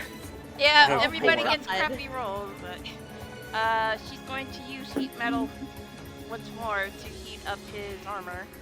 Okay, 2d8. Roll for it. Okay.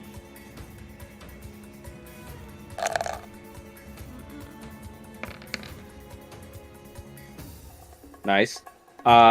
7 tick damage to him, and he looks like he's on his last legs now. Okay, let's see here. She is going to He is like charred. charge. Toasty.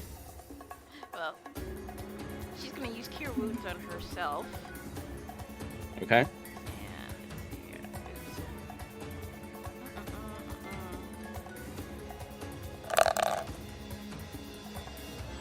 Oops. Nice. You heal for 10. And Nice. then she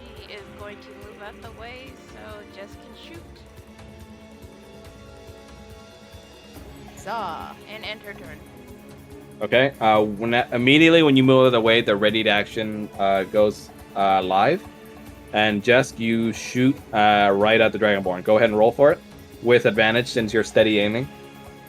And since he's surrounded by dudes, that gets my sneak attack too, Yeah, right? I'd say so. Yes, I'd say so. Awesome.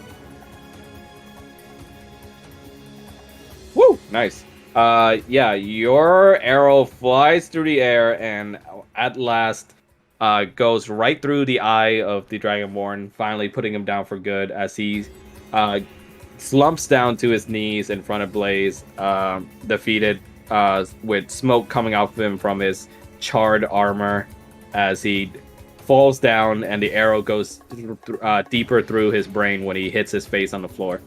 Ooh, Jess unfortunate. is just gonna yell, "Get fucked, bitch!" And then, Apoc just looks at that and goes like, ooh. Alright, I will end my turn. Okay. Gustav. Yep. Gustav runs. Oh, is the ogre and the thing above a Faf, are they hostile? Yes. Yeah. They're his buddies. Okay. Gustav runs 5, 10, 15, 20, 25 here. And he swings down with his flail, screaming wildly. Okay, go ahead and roll for it. Definitely hits. That's gonna be 9 flail damage. Bonk. Bonk. Okay, anything else with your turn, sir? Nope, I'm good. Okay. End turn. Then it's gonna be the green hag's turn. Wonder where she is. Probably by the pigs. I thought about guarding Majestus, but there's still some enemies on the board. Let's see. What does this devious bitch want to do? She's gonna come out of invisibility because she's casting a spell, and she's gonna try and cast lightning bolt at you, Mori. Ugh, Okay. devious bitch. We're gonna nerf the damage, so don't worry about that. So that's gonna be not an AC check, but a dexterity saving throw. Okay. So go ahead and roll for dex. Oof. So you take 4d6 lightning damage. Oof. So are you rolling that or? Yes, I'll roll for it.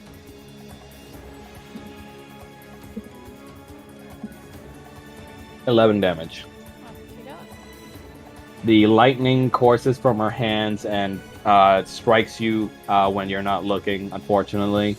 And she laughs maniacally as she looks as if she's going to continue blasting you. But all of a sudden, you hear her cackling stop. And when you turn around, you see what looks like a blade going right through her chest. Shit. Oh. She Asian? upset the wrong person. Ah, What's that random B on the map? It's from the card. Don't worry about it. Oh, okay. And Sorum. you see, as she slumps over, the visage of your retainer, Sorum. Looks like he has bandages all over his back and all around through his chest. But he looks like he strained himself greatly getting here. His bandages already blooding, but he looks over to you and says, "My lady."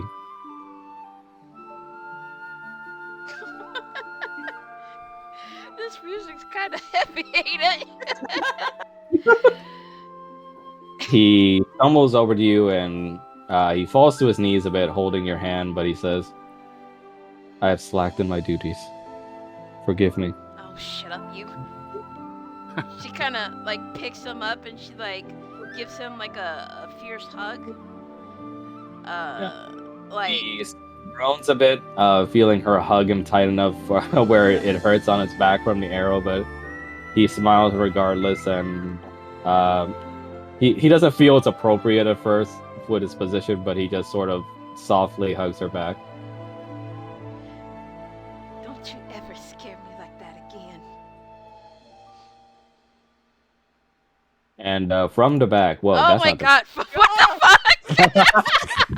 Yeah, I think that's the wrong. I'm wondering why the icon changed. Hold on.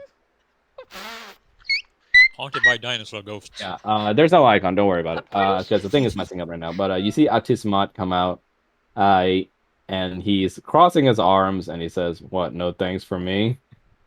Thank you. Where is he? I don't see him. He doesn't have a token because the Okay. thing is messing up. So we're just going to use theater of Okay. mind for that. All right. She. And but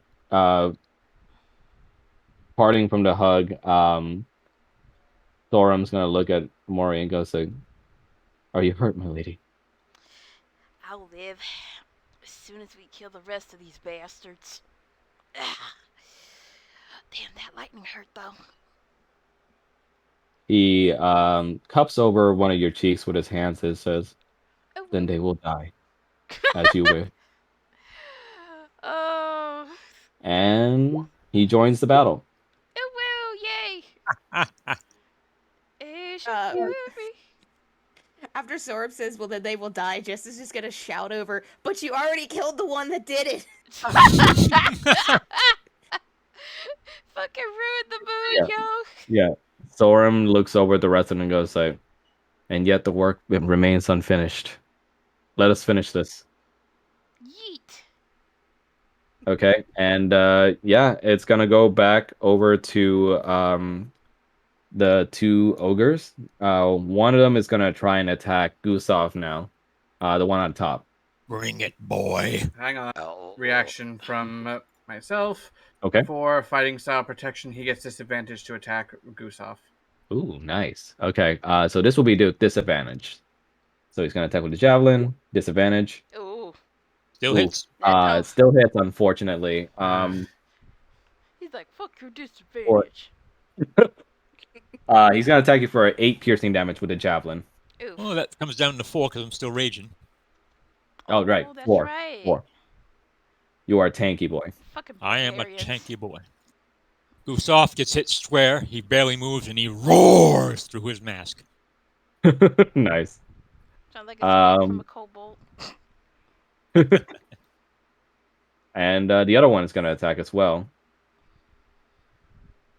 And this time it's gonna attack a Foth. Fortunately missing. A fuff. Okay. Now it's going to be Mahmoud's turn. Leopold. Oh, that's right. Calm down. I got it. Leopold. And oh my god, Max. Hey, you recommended the song. Yes, I did. Now, where was I? Oh yeah, Mahmoud's turn. He's gonna go over here. And he's gonna cast Cure Wounds on you again, Blaze.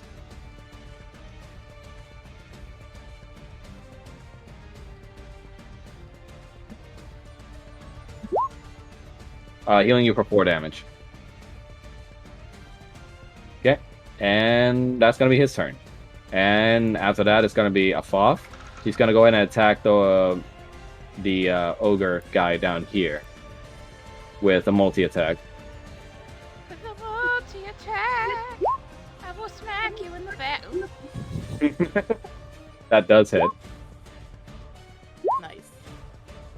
That does hit. Yes, it does. Okay. Dang. And third. Ooh, miss on that last one, but she does deal him 15 damage. And it looks like he's about halfway there. And the bandit's turn. Bandit 1 is gonna move. Ooh, unfortunate miss. This bandit's gonna just chill over here. Okay, and then it's gonna be back to Jess. Pew pew pew pew. You have a clear shot at the bottom one.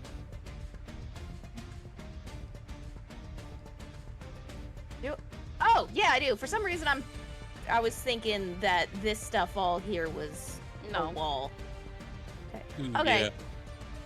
So I am Steady going to aim. use my steady aim and my short bow. Shoot him in the tits. Nice, that does hit. Oh, Uh, the he bolt really did shoot nipples. him in the tits. I think sneak attack does apply here since you do have allies near him. Oh. Yep. Okay. How do I add that after the fact, though? I think it's 2d8 for your sneak attack, right? Yeah. Yeah, so just roll 2d8. There you Nice. go. Oh, nice. 15 damage total. Describe how you killed this guy. Okay. So Jessica's gonna fire off his arrow, and as it soars through the air, it's just gonna cleave this guy. Like, it's just gonna sink right into the back of this guy's head and come out the front between his eyes.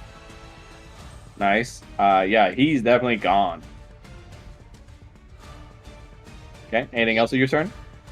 That is the end of my turn. You just defeat us. Okay, Sorum is going to make his turn now. He's going to move over here. Over to... And he's going to attack the remaining ogre.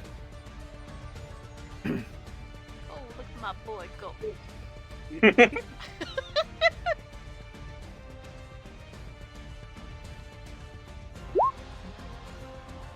Finish this. Oh, That does hit, though. Because Dang. these guys only have natural armor. So yeah, that's going to be... Whoa, what the fuck? that's gonna be what the fuck? No, initiative That's 12 decided to damage. put up a warning message for some reason. Ew. But that's going to be death. Yeah. With his katana, he just slices the remaining ogre through the neck and just watches as he just falls over and dies. Gustav roars gutturally. It's great to have you back.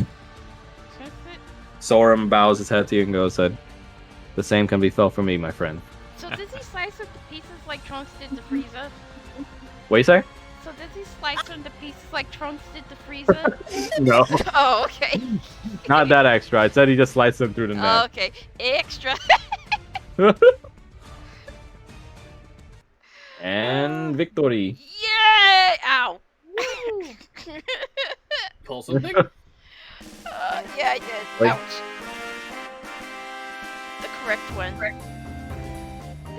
Gustav stands in the middle of town and howls. Jessica's gonna look back over his shoulder at Omar and just be like, I guess you're off the hook for that basilisk cure. Oh yeah. Yeah, the you see Aptismat just walk over to Mori, just says, "Yeah, it turns out I have some connections left. You can thank me later." You know, I don't always have to be paid with money, you know. She kind of gives him a hard poke in the stomach, just so he could like shove him away. but then she gives him like a very respectful bow as gratitude for curing Sorum.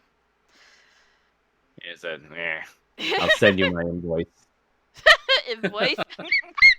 And you see Sorum just kind of awkwardly walk up behind Mori and he scratches the back of his head as he looks at her and says,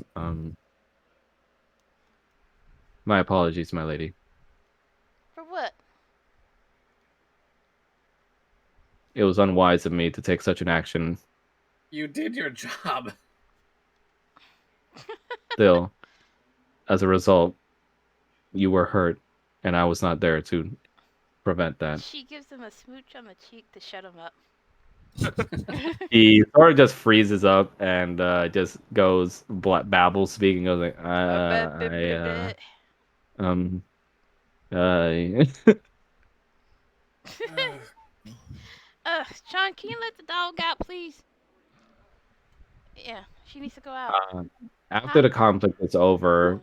Mahmoud does walk over to Go on, Grace. Sorum, and he gets on his knees and bows with his head to the floor. Does it? And speaks frankly to him. There are no words I can use to express how sorry I am for my mistake. And for that, you almost lost your life. Please forgive me. Yeah, it turns out he was after Fat Boy over here. Tismat just kind of scratches his fat belly and just goes, "Okay, huh?"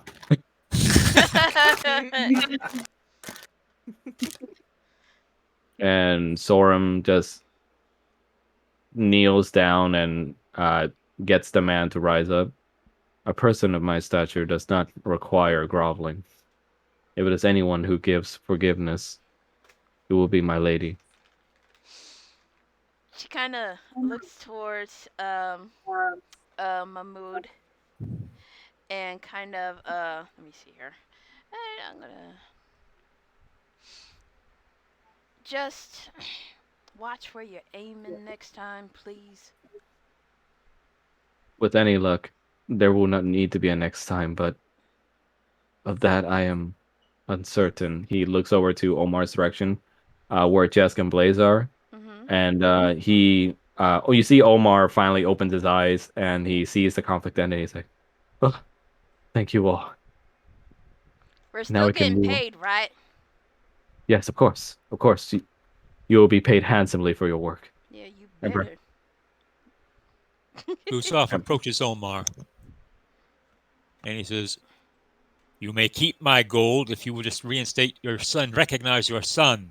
He fought honorably with us to help you and your daughters."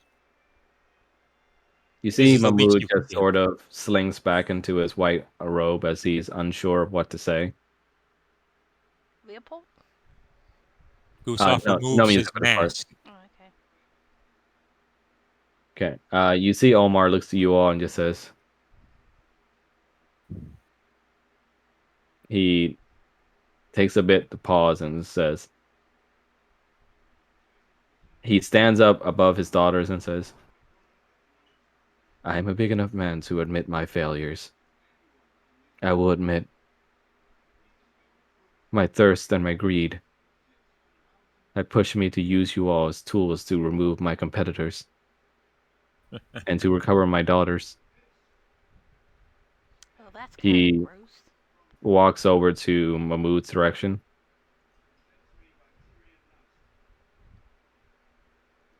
While I cannot claim full legitimacy of you yet, I can still call you my son, for you have proved that you are no charlatan, wanting to get into my coin purses. You see Mahmoud just smile and approach him as they both share a fond hug with one another. Ugh, nobles. She kind of rolls I her do eyes. hope this will be a lesson for you. Nobility of birth, it means nothing if there's no nobility of heart. Gustav grins and nods approvingly at the situation. You see Nefertiti finally lands from the sky nearby, and he just sort of casually speaks to us, saying, "So, is the family drama over?" I hope so. Good. Oh, And let's party, people. Oh god. And you see the vulture just kind of like flap his wings real hard as the nobleman Omar regards you all says, um, as an act of my apology, please feel free to find any lodgings you will in town today of your own choosing, and I will pay for your accommodations. Oh, good, good. Because I'm definitely going to need some lodging. by Eo, I need a drink.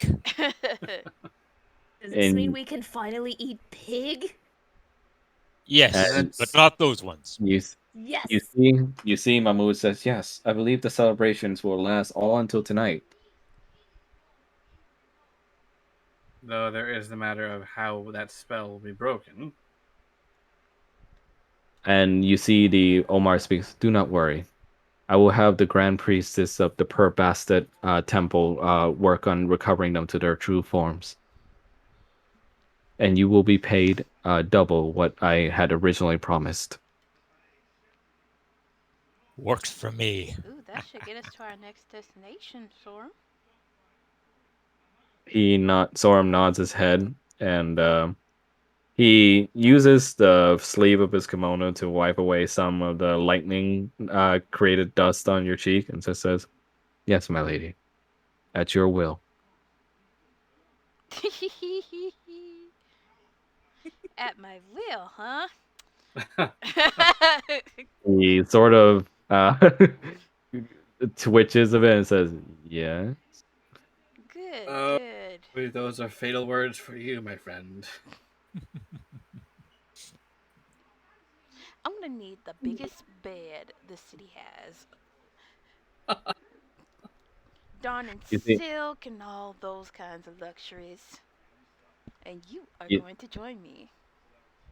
Omar just says, "Oh, well, I can certainly make the bed for you if you desire, my lady." Yes.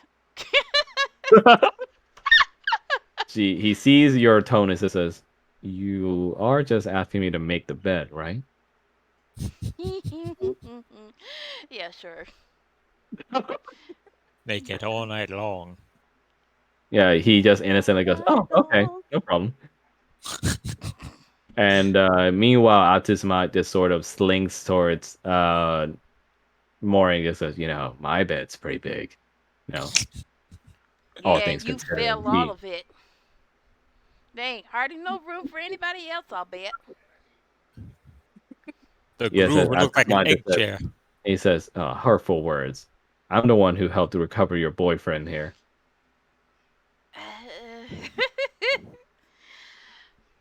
And I shall be forever grateful for that, good sir. But you ain't tapping nothing tonight. You see, Atismat looks at you and goes like, "Fine, invoice it is then." And you see Afaf just regard her boys to relax as she walks towards Blaze and goes like, "Whew, that was a good workout."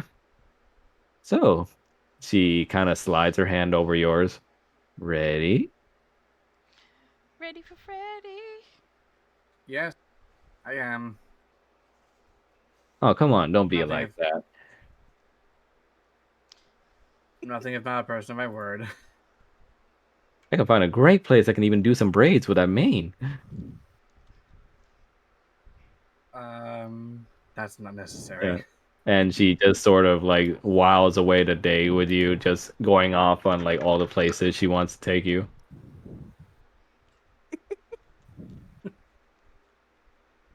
And for your efforts, you guys are awarded 4,000 gold pieces A piece? Ooh. to split as you want.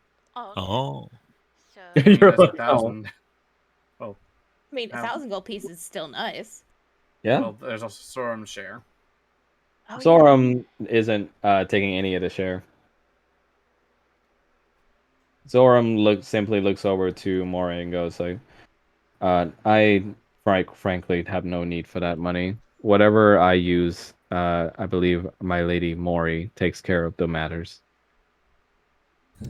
we gonna get a nice bedroom tonight, sweetheart. Ooh, I can't wait. And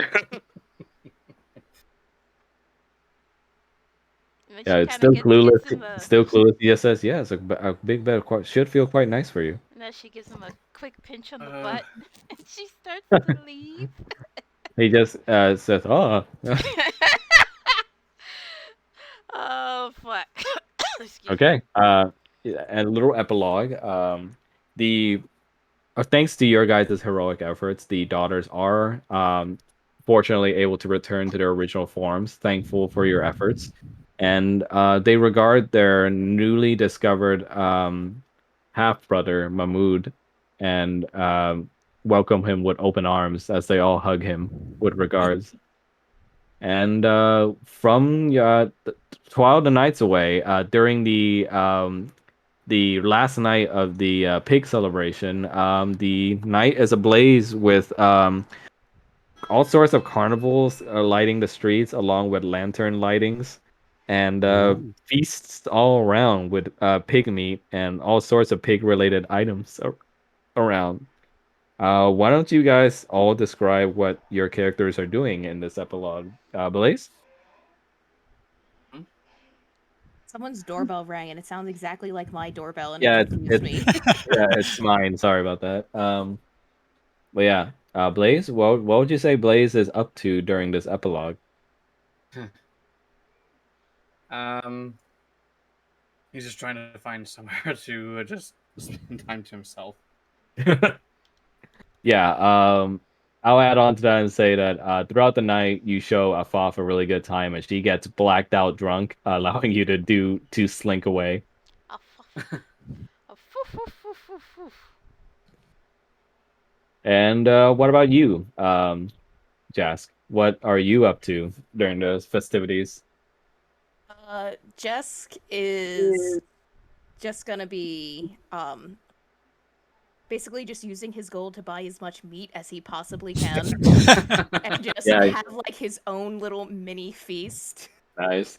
Yeah, you just see like a mountain of various meats of all kinds piled up near Jask as his frills go up, being a very happy boy. Very, very happy. All the meat. And what about you, Gustav? How are you spending your last night of the festivities? Well, first thing he does is he writes a letter home detailing to Manamut all his adventures, his bronze dragon patron, Ferris Warren. And I Then- assume he'll be taking his deformed mask as a. You bet you he sends it right to him. Ew. And then he hits the streets, parties, drinks, eats till looks pregnant, and just wanders around entertaining children. Nice. Yeah, you for some reason start keeping around the deformed mask as a souvenir as you go around. I'm assuming partying with Jask all the meantime, just being two gremlins eating meat all the while. Yep. Absolutely. And, Meat buddies. Mori, what would you and Soren be up to? First Okay. she's going to, let me see. They're going to eat a very luscious dinner together with some fine wine, and then she's going to convince him to come to bed with her. And then afterwards, she's going to dress his wounds and heal them. Ooh, okay. Gonna Nice. need some of that basilisk antidote because he's gonna be rock hard. Oh Yeah, God! Boo. he's definitely enough of a himbo to not get what's going on until it happens on the bed. Nice. But he very much, in turn, returns her feelings. Aw. Poor fat but- croc. What are you saying? Poor fat croc. Yeah. As for Aptismot, after the incident, you do indeed get an invoice from him, as he like cheekily asks for your payment for all the damages you caused him. But in the invoice is also what looks like to be a letter of wooing, Oh no. as Mori will find that this man is now on a quest to try and woo her still, and God. she will receive many love letters along with many expensive gifts. I mean, I guess she can manipulate him into getting stuff she wants. Oh my god! I mean, she is that kind of person. She's a green dragon, so. But yeah, and with that, our heroes spend the day or the last night in town having the best time of their lives. And with that, we close the chapter on this adventure. Oh, that was hard. A good end. That was Yeah, that was pretty That was- tough. I wanted That was to fun, make the but last fight very chaotic. Yeah. Thanks, Max. Yeah, I thanks had for to make making it. us cry over Sorum. What did you say? I said thanks for making us cry over Sorum. Yeah, you fuck. Hey, I gave him back. Yes, you did. I'm very happy. He got better. You got He got better. Gustav got to be a brutal barbarian tank, so I'm happy. Oh god, this will be on YouTube. Yes. Feel free to also archive or put into the vault your guys' characters if you guys need me to keep this up. I won't delete it. So you guys can just vault your characters if you want to reuse them for future one-shots or whatever. Cool. Okey-doke. Dumb question, but how do you do that? So you go to Roll20. So you need to exit this session and go back to the actual Roll20 site, Mhm. right? And you go over to Tools and you press Character Vault. Oh, And wow. then you press Import. What do you say? I guess Firefox decided it didn't like that because as soon as I went back to Roll20, my entire Firefox crashed. Oh, jeez. Dang. Do you have Google Chrome? I do. Oh, I do. try Chrome instead. Yeah, Roll20 can be finicky. So, So, home. And where'd you say it was? It was on Tools, and then you Yep. press Character Vault. Tools, Character Vault. And then you press Import Existing Character, and then you press on the session that that character belongs to, and then you pick the character. Well, huzzah, thank you. Yep, and then you should have them in your vault to export into any future one-shots you'd like to use them in. Nice. Look at him. Thank you. Yes, no problem. I hope you guys had fun. I did. Oh, I I did. did. Yep. I did. Thank you for having us. Yes. Nice. Indeed. Thank you for including me. No problem. Feel free to join in if you ever want on future one-shots if we have the room for it. I'm probably gonna do one in the next couple of weeks. Yeah, there's that. Mel's Yeah. planning one. I mean, if y'all are willing to have me, I'll definitely play again. Yeah, of course. Yeah, but thanks for coming, everybody. You were all really great. It was a lot of fun. Optismod is probably going to be a recurring character for my things Oh no. That's cool. He's a cool character. because he's a traveling rug merchant, so his horny ass is going to be everywhere. Oh Big god. croc daddy. I like it. But yes, thank you for joining, everybody. I Yep. loved it. Thank you all. Alright.